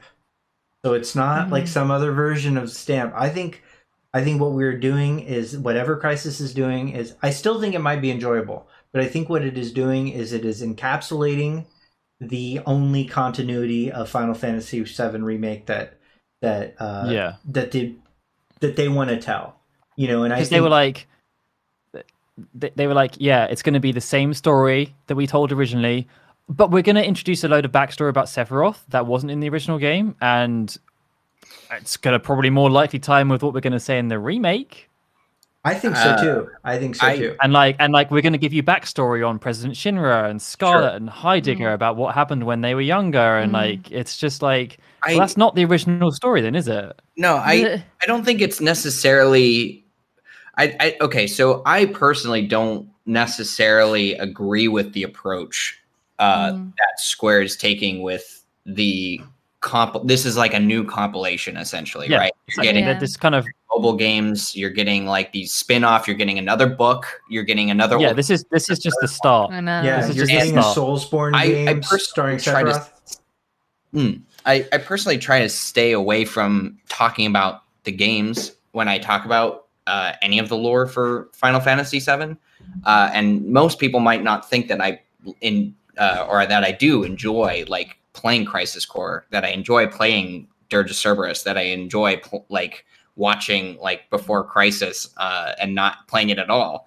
I don't like those games as much as I would prefer to play. Like my first thought when I wake up in the day and I get to choose a game, I do not choose the compilation anytime. Those are games that I think are valuable to understanding the story. I don't think that they're fun, really. Yeah. And I think the reason why people are very clearly apprehensive of like any of the compilation being included is because those are not playable games, and like a lot of them aren't even actually like literally playable. Like you can't even play Before Crisis. So and if you want to understand Remake as a story and all of the new elements of that game, you would have to have lived in Japan, owned a mobile phone, bought like several tickets to see Advent Children and Advent Children Complete. You would have to have a PS2, a PSP, like it just spread out. It's like Kingdom Hearts syndrome of like, or as you said, with like plays and stuff like that. And that's one way to allow a game to be digestible to your audience. I think it's the least interesting and probably the most difficult thing to like engage your audience, to force them to buy like all of these. It's a very money-making tactic approach.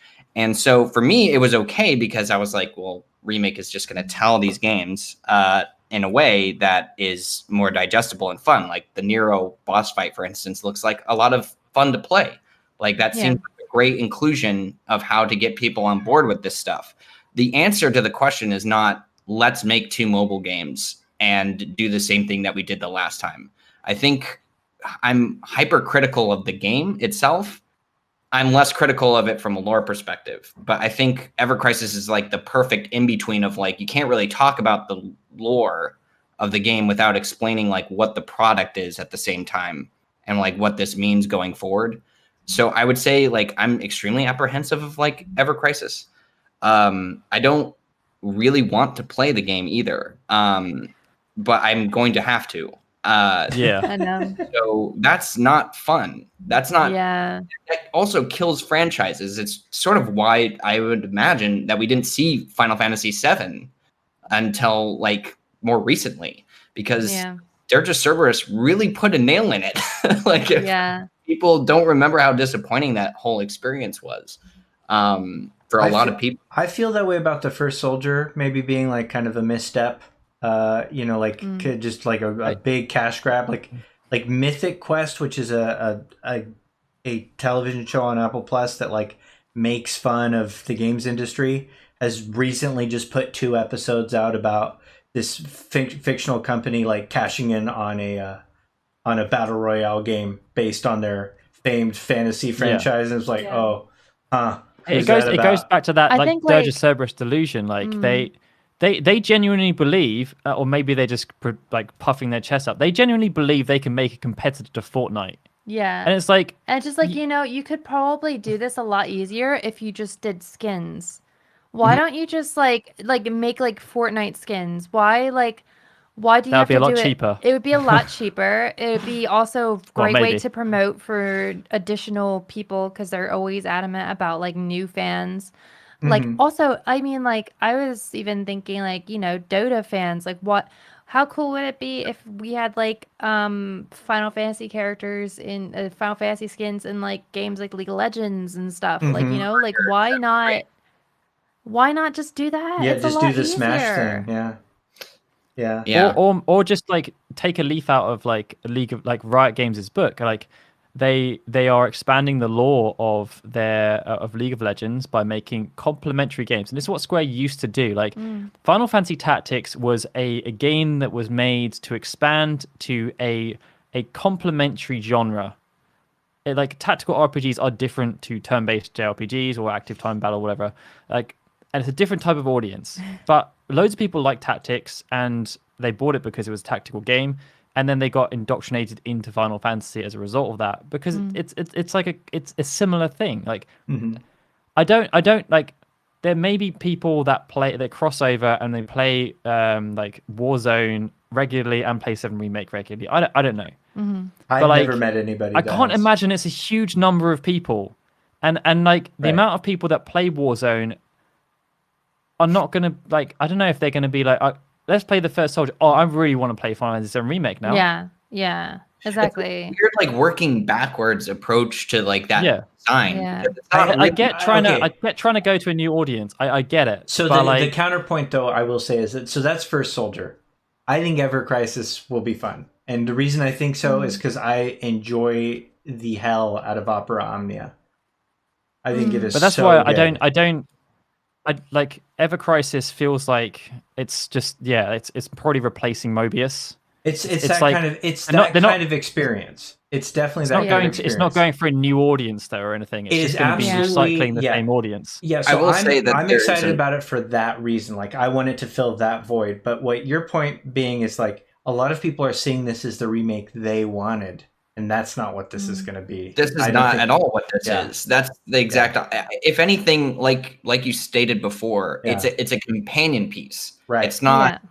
It's not meant like the reason why this game is even coming out at all is because you can't play the other games on any other platform right now unless you own them from when you first bought them, which is a problem. And it's a problem for Remake because half of the audience doesn't even know who Vice is. Like half of the reaction I saw online was like, who on earth is this dude? And it's not like it's like the Thanos reveal at the end of Avengers. Everybody was like, "Who on earth is that guy?" Like, I have no. Like only 1 million people bought Dirge of Cerberus globally, like 15 years ago. Right, exactly. Yeah.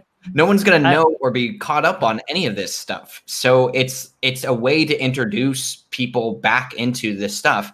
And personally, there's only one thing that I'm really excited about for it is that the compilation does not have a linear form of storytelling, like through a through line of a lot of, I would say, cohesive storytelling. It does have through lines. It just isn't cohesive and doesn't feel like it was made by one person. There's lots of jumps around everywhere and like, right.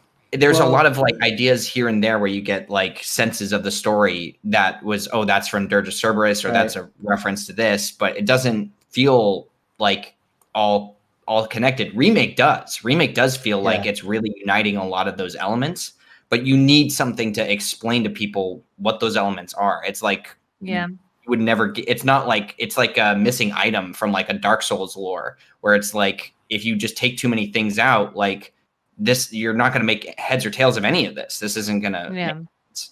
So well, okay, guys. And I wonder. So, I mean, I want you to talk as much as you absolutely feel willing to talk, but I am aware that you guys are, like it's bedtime for you guys. And so, we are kind of maybe trying to wrap this up. So maybe just one audience question from Peter Blade Stroke, but why don't you finish your point first and then I'll ask that question and we'll call it. I was just going to say, I wonder with Ever Crisis whether or not, because I guess the biggest mistake they could make is if the people that are writing the story of Remake are not the ones writing the story of Ever Crisis, and they like delegate it out to other people. Yeah, that's going to be a problem. It sounds like they're not though. It sounds like Nojima at least is penning some of this. I would also say that at this point, I think Nomura went in with the idea that this was going to be the thing. Like this is going to be a part of the base of it. So I would say it doesn't necessarily have to be written.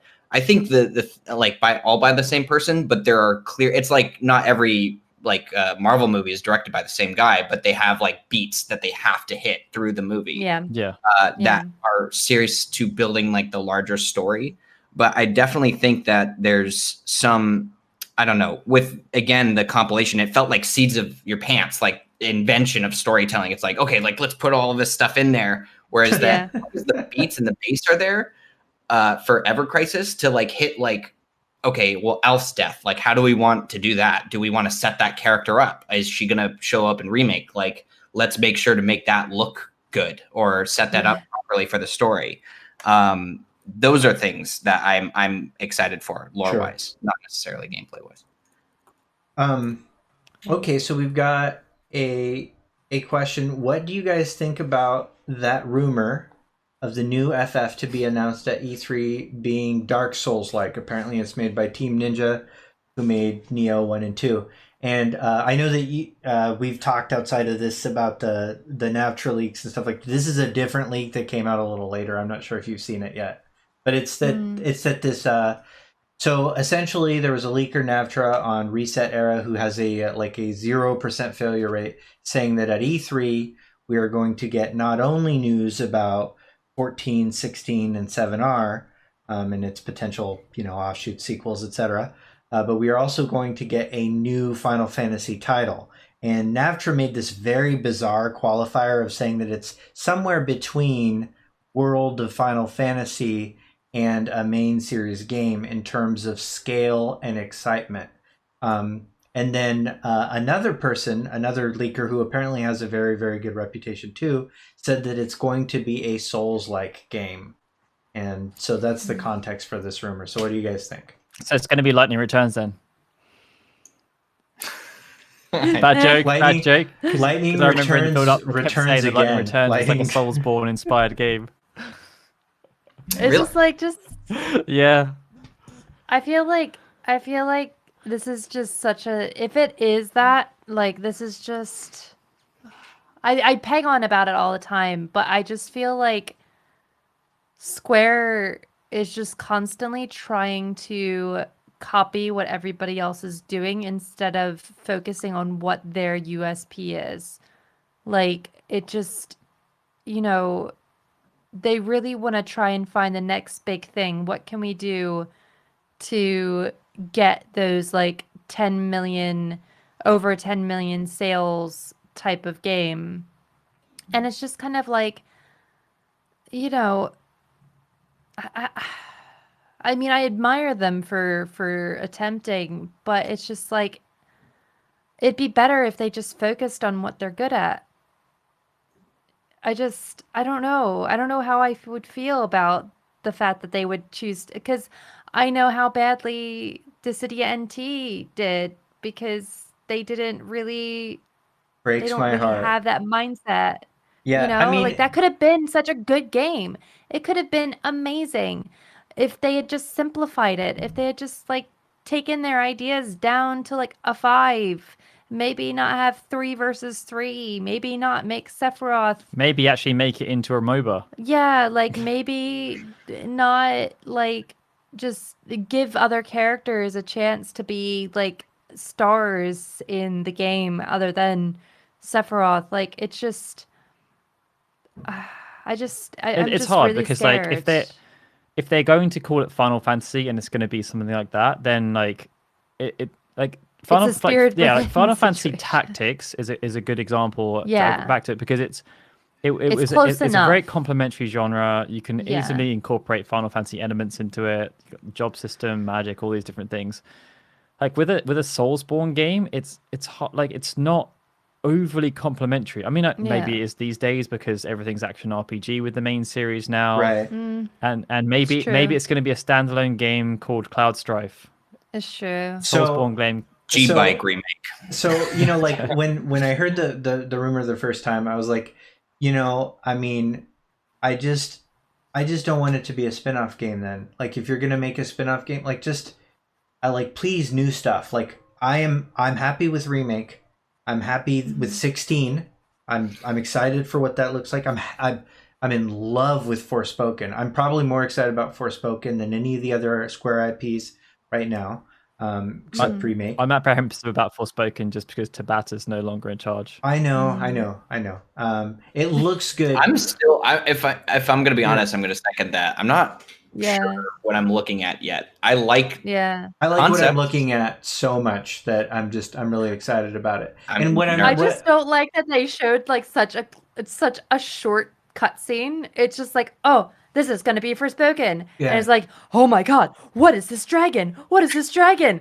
Fade to black. What the hell was that? Yeah, What the hell was that? How the hell do you think that you could just show like a 10-second clip? Like that is clickbait, man. That is bait. It's trying to put a the hook in ya. creepy bear too that you like, the horror bear that they show.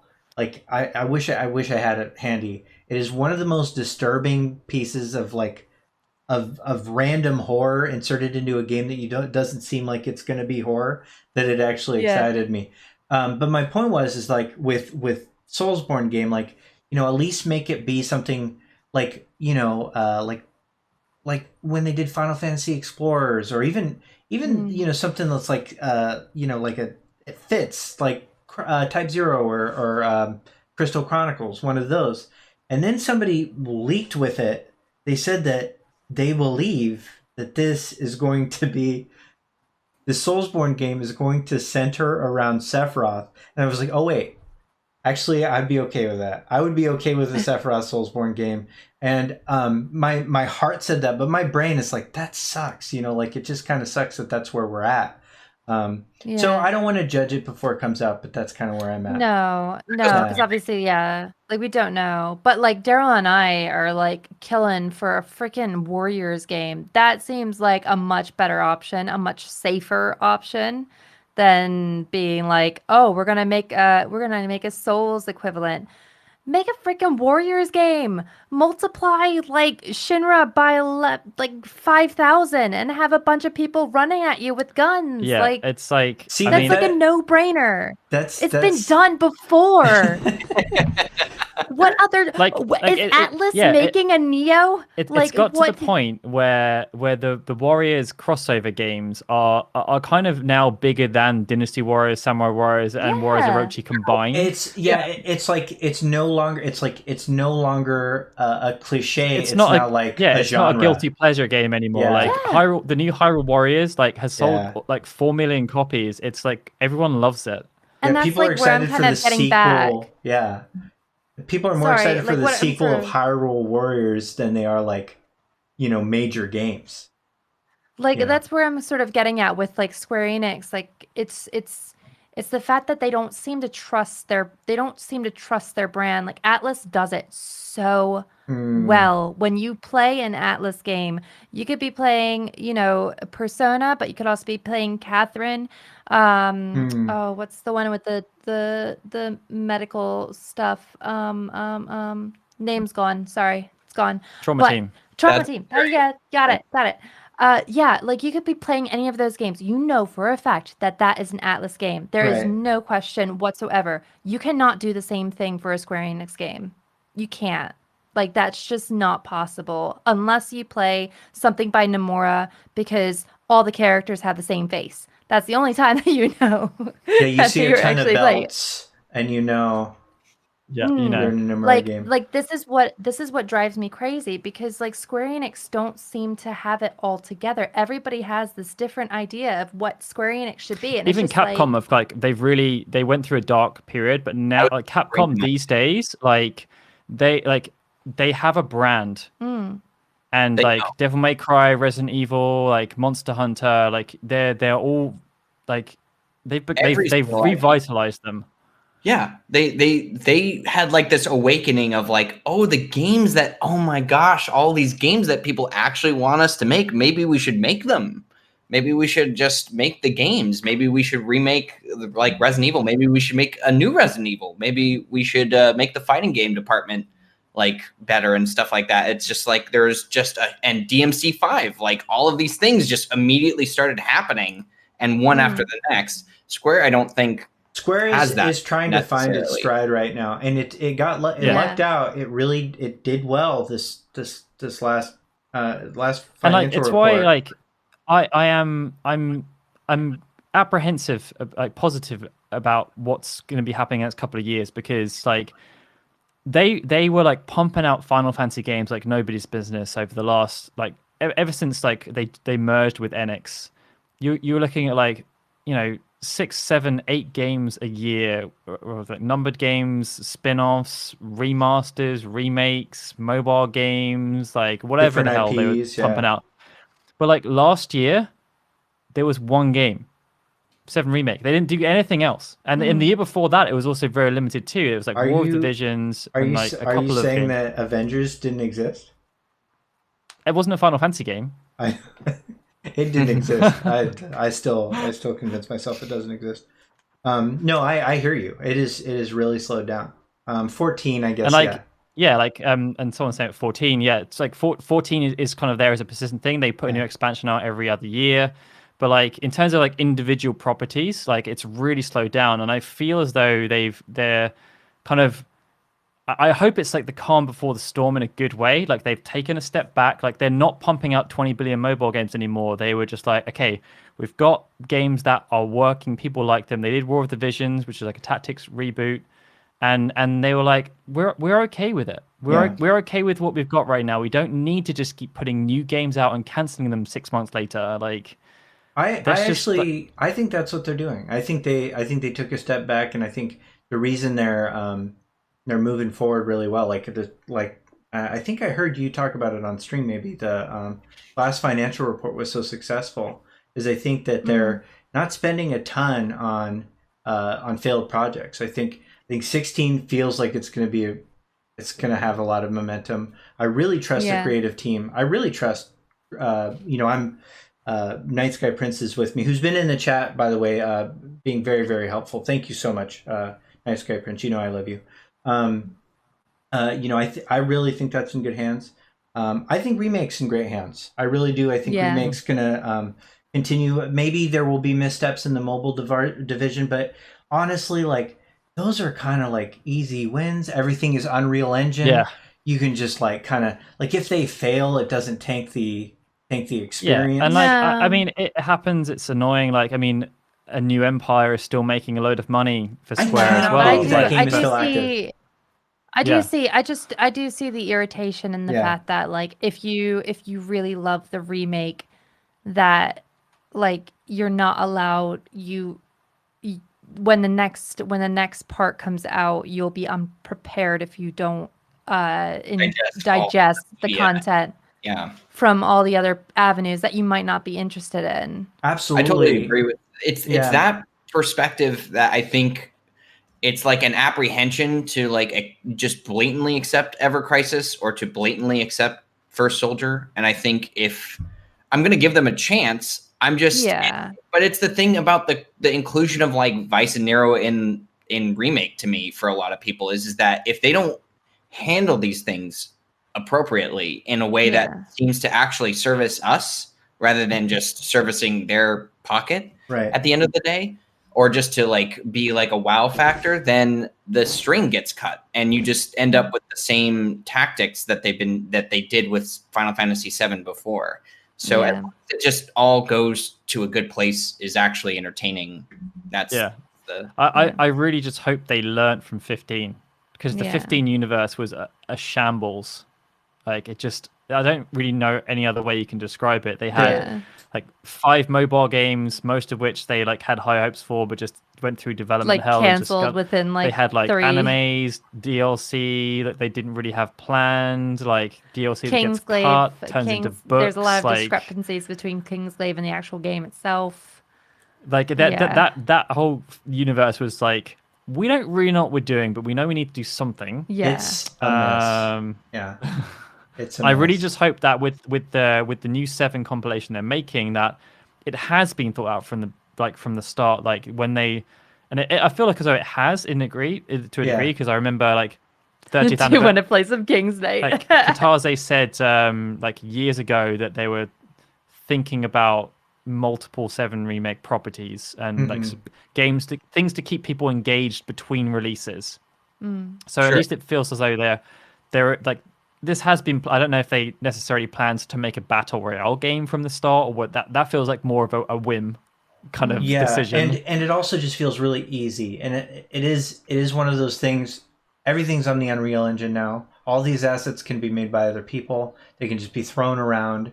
So it does feel like this is filler content, you know. But but like Nero and Vice being in remake proper, I think is one of those things that gives me a degree of confidence that you know, they're attempting to make each of the mainline parts of Final Fantasy VII enough for people. Like, you don't need to play Ever Crisis. And the fact that like all the stuff that happens in the DLC seems to happen along the same time, people can probably skip this DLC and still understand what's going on when they put in disc 2.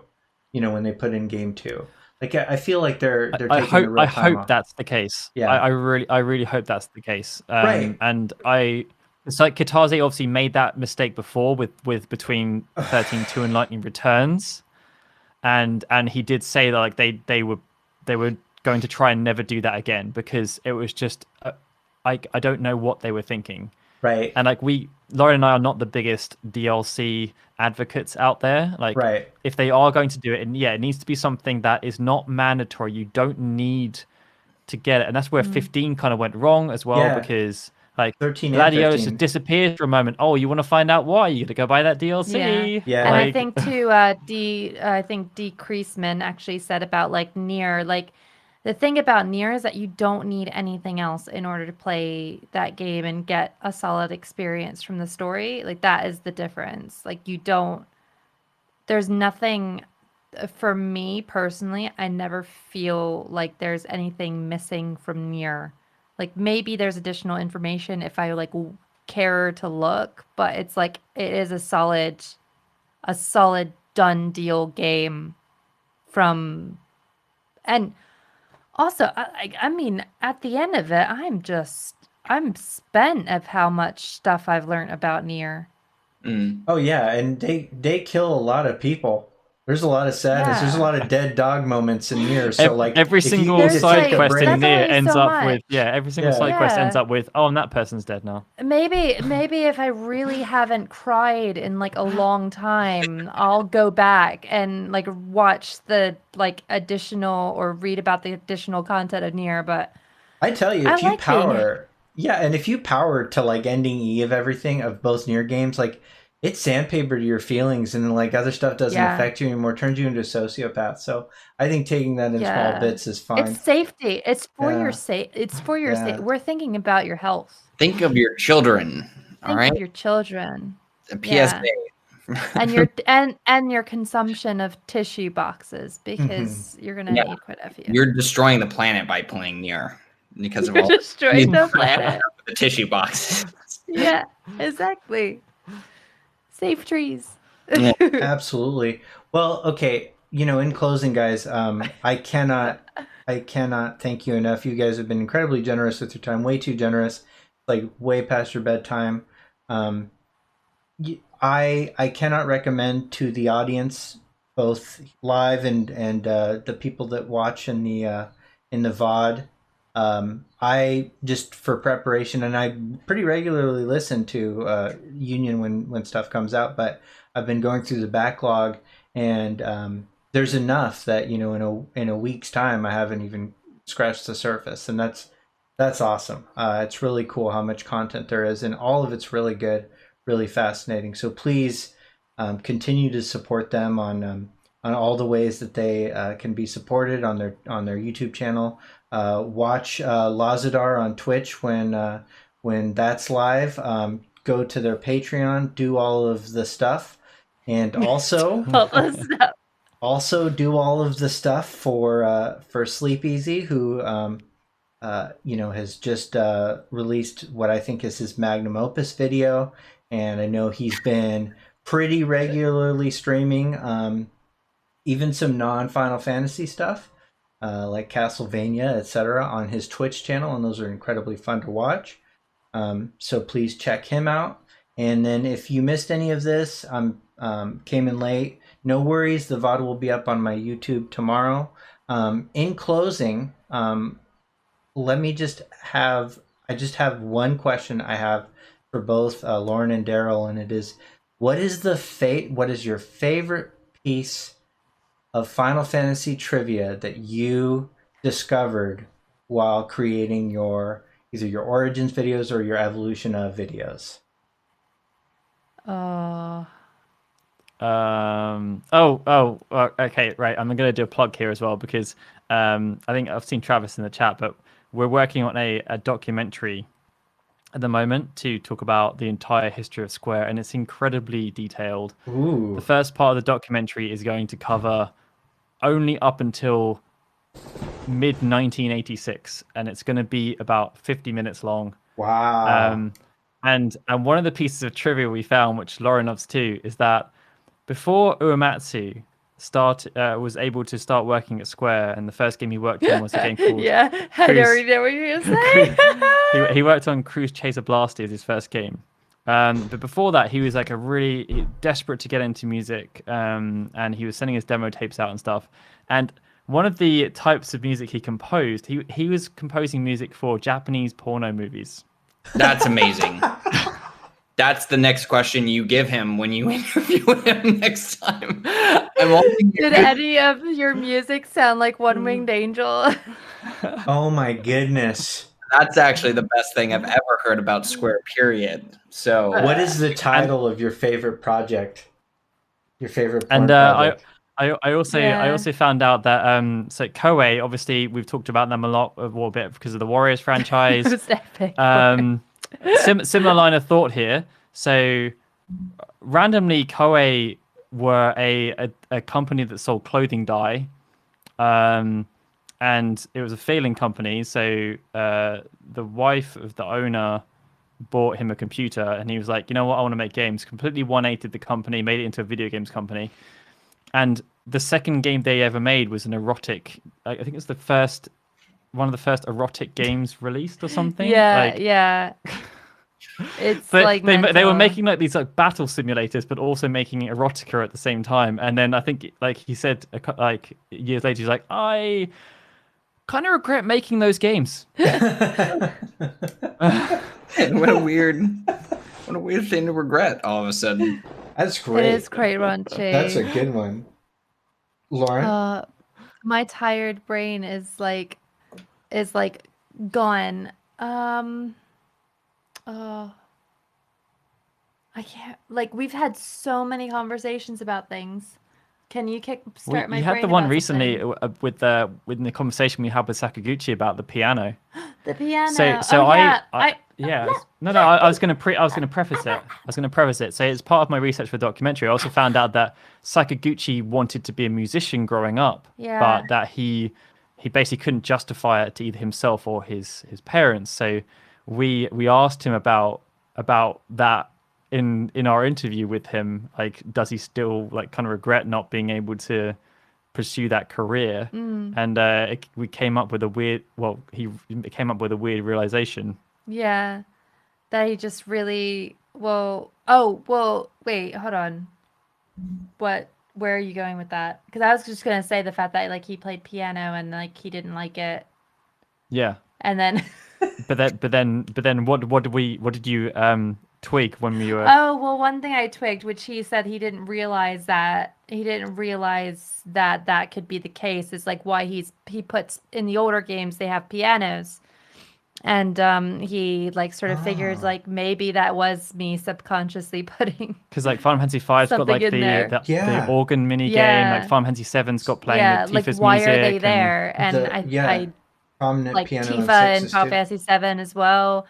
That's the one I was like immediately. I was like, that makes sense. That makes yeah, and but like there's just so many things. I think like if I could just say sort of one of my favorite things to do with regards to like what we do on our channel and stuff is like going through old interviews and stuff, and like I mean it just seems like the team just had so much fun. And I mean, I really do feel like the same kind of energy coming from Yoshida's crew and even like Yoko Taro's crew, where they're just goofballs. They're just hilarious. They're really funny. And yeah, so I highly suggest if you can find them, or if we cover them in our videos. Like, just, you know, I could talk for learn hours more about trivia learn more about and blowing people's minds. I've got one more if you want. Another mind blow. Oh, well, Well, Lauren, you know go. what? You know what? So Titus, did you know that Titus was originally was supposed to be a plumber? What? Did you know that he was supposed to be a plumber? Yeah, No. he was supposed to be a plumber. I had no idea. That makes sense. There was something else. There was something else about wasn't there? Do you guys argue about how to pronounce Titus? Amongst No. yourself?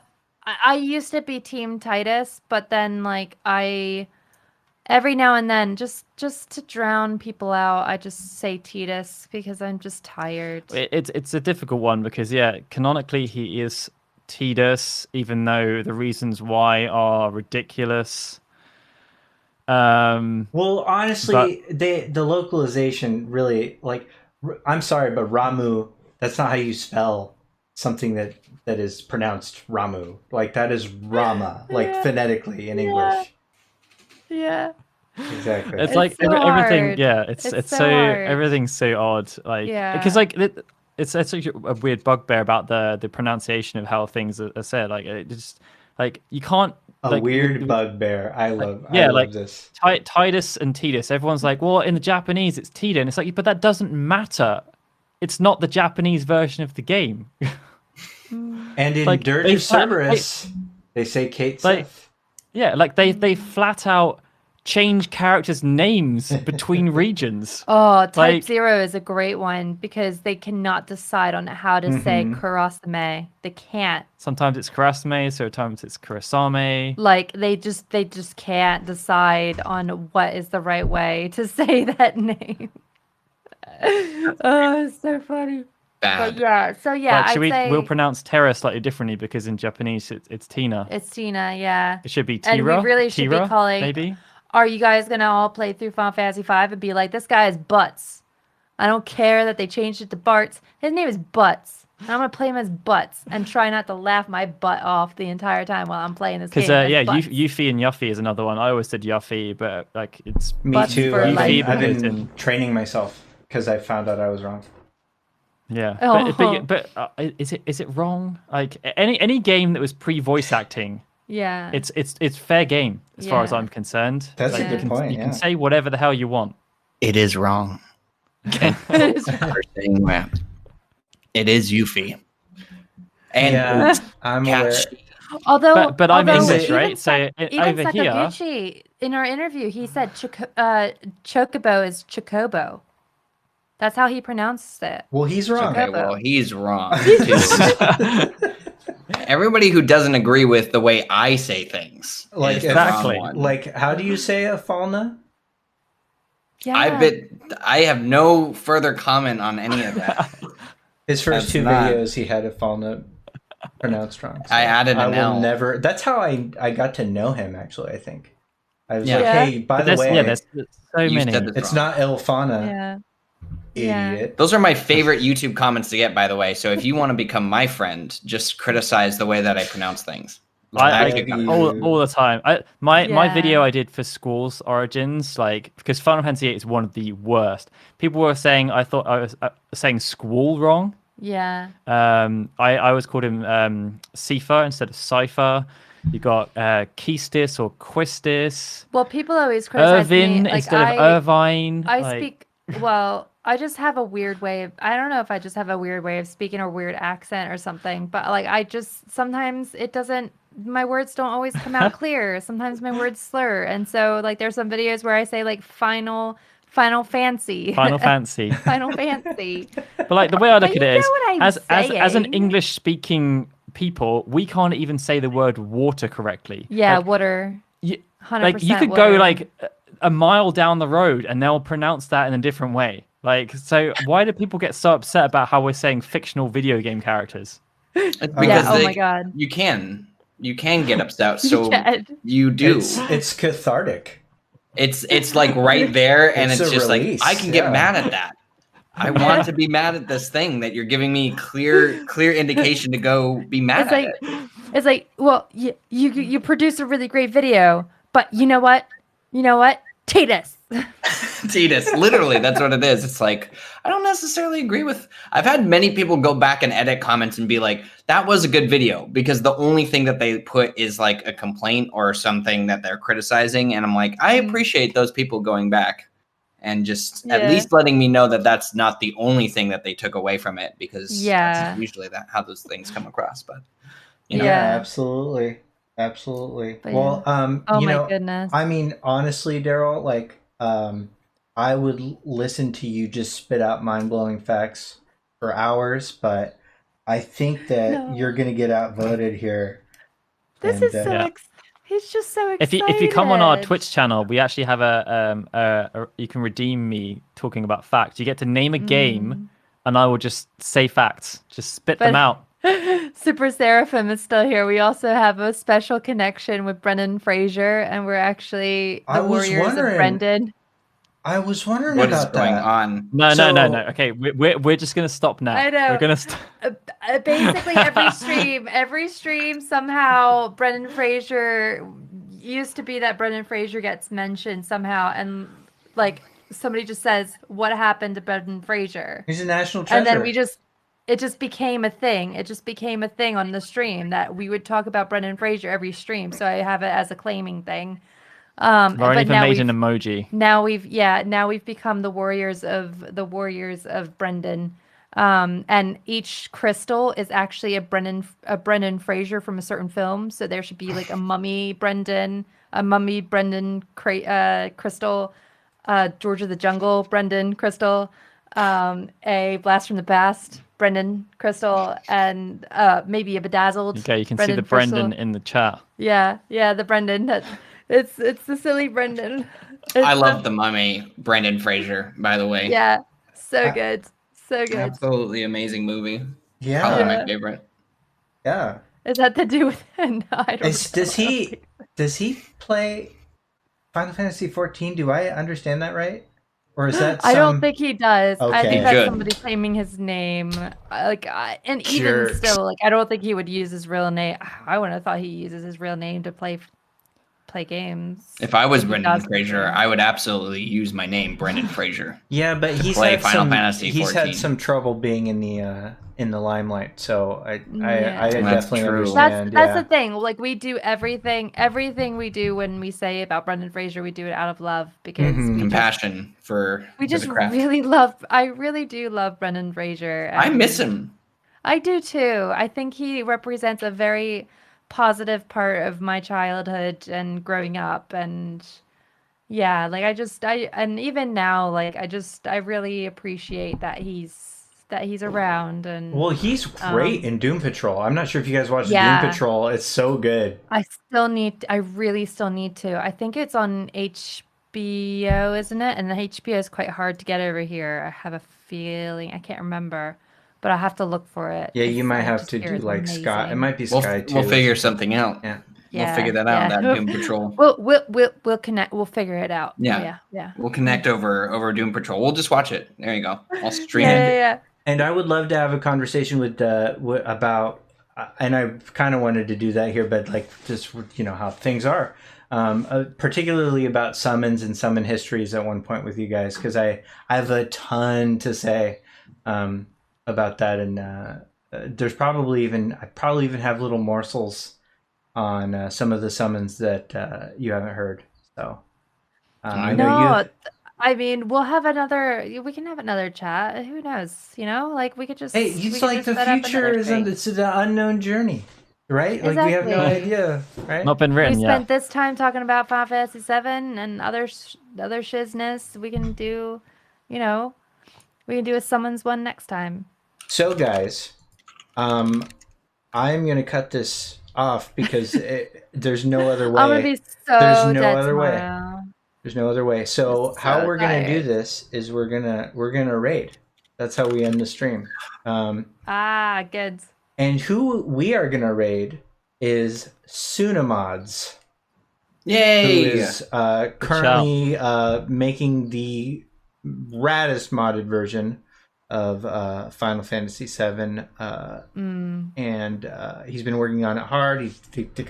They're adding voice acting, all sorts of insane stuff. So that is what we're gonna do. That is how we're gonna end this. Where the most pronunciation of every name will be accurate, because it will finally be put in words.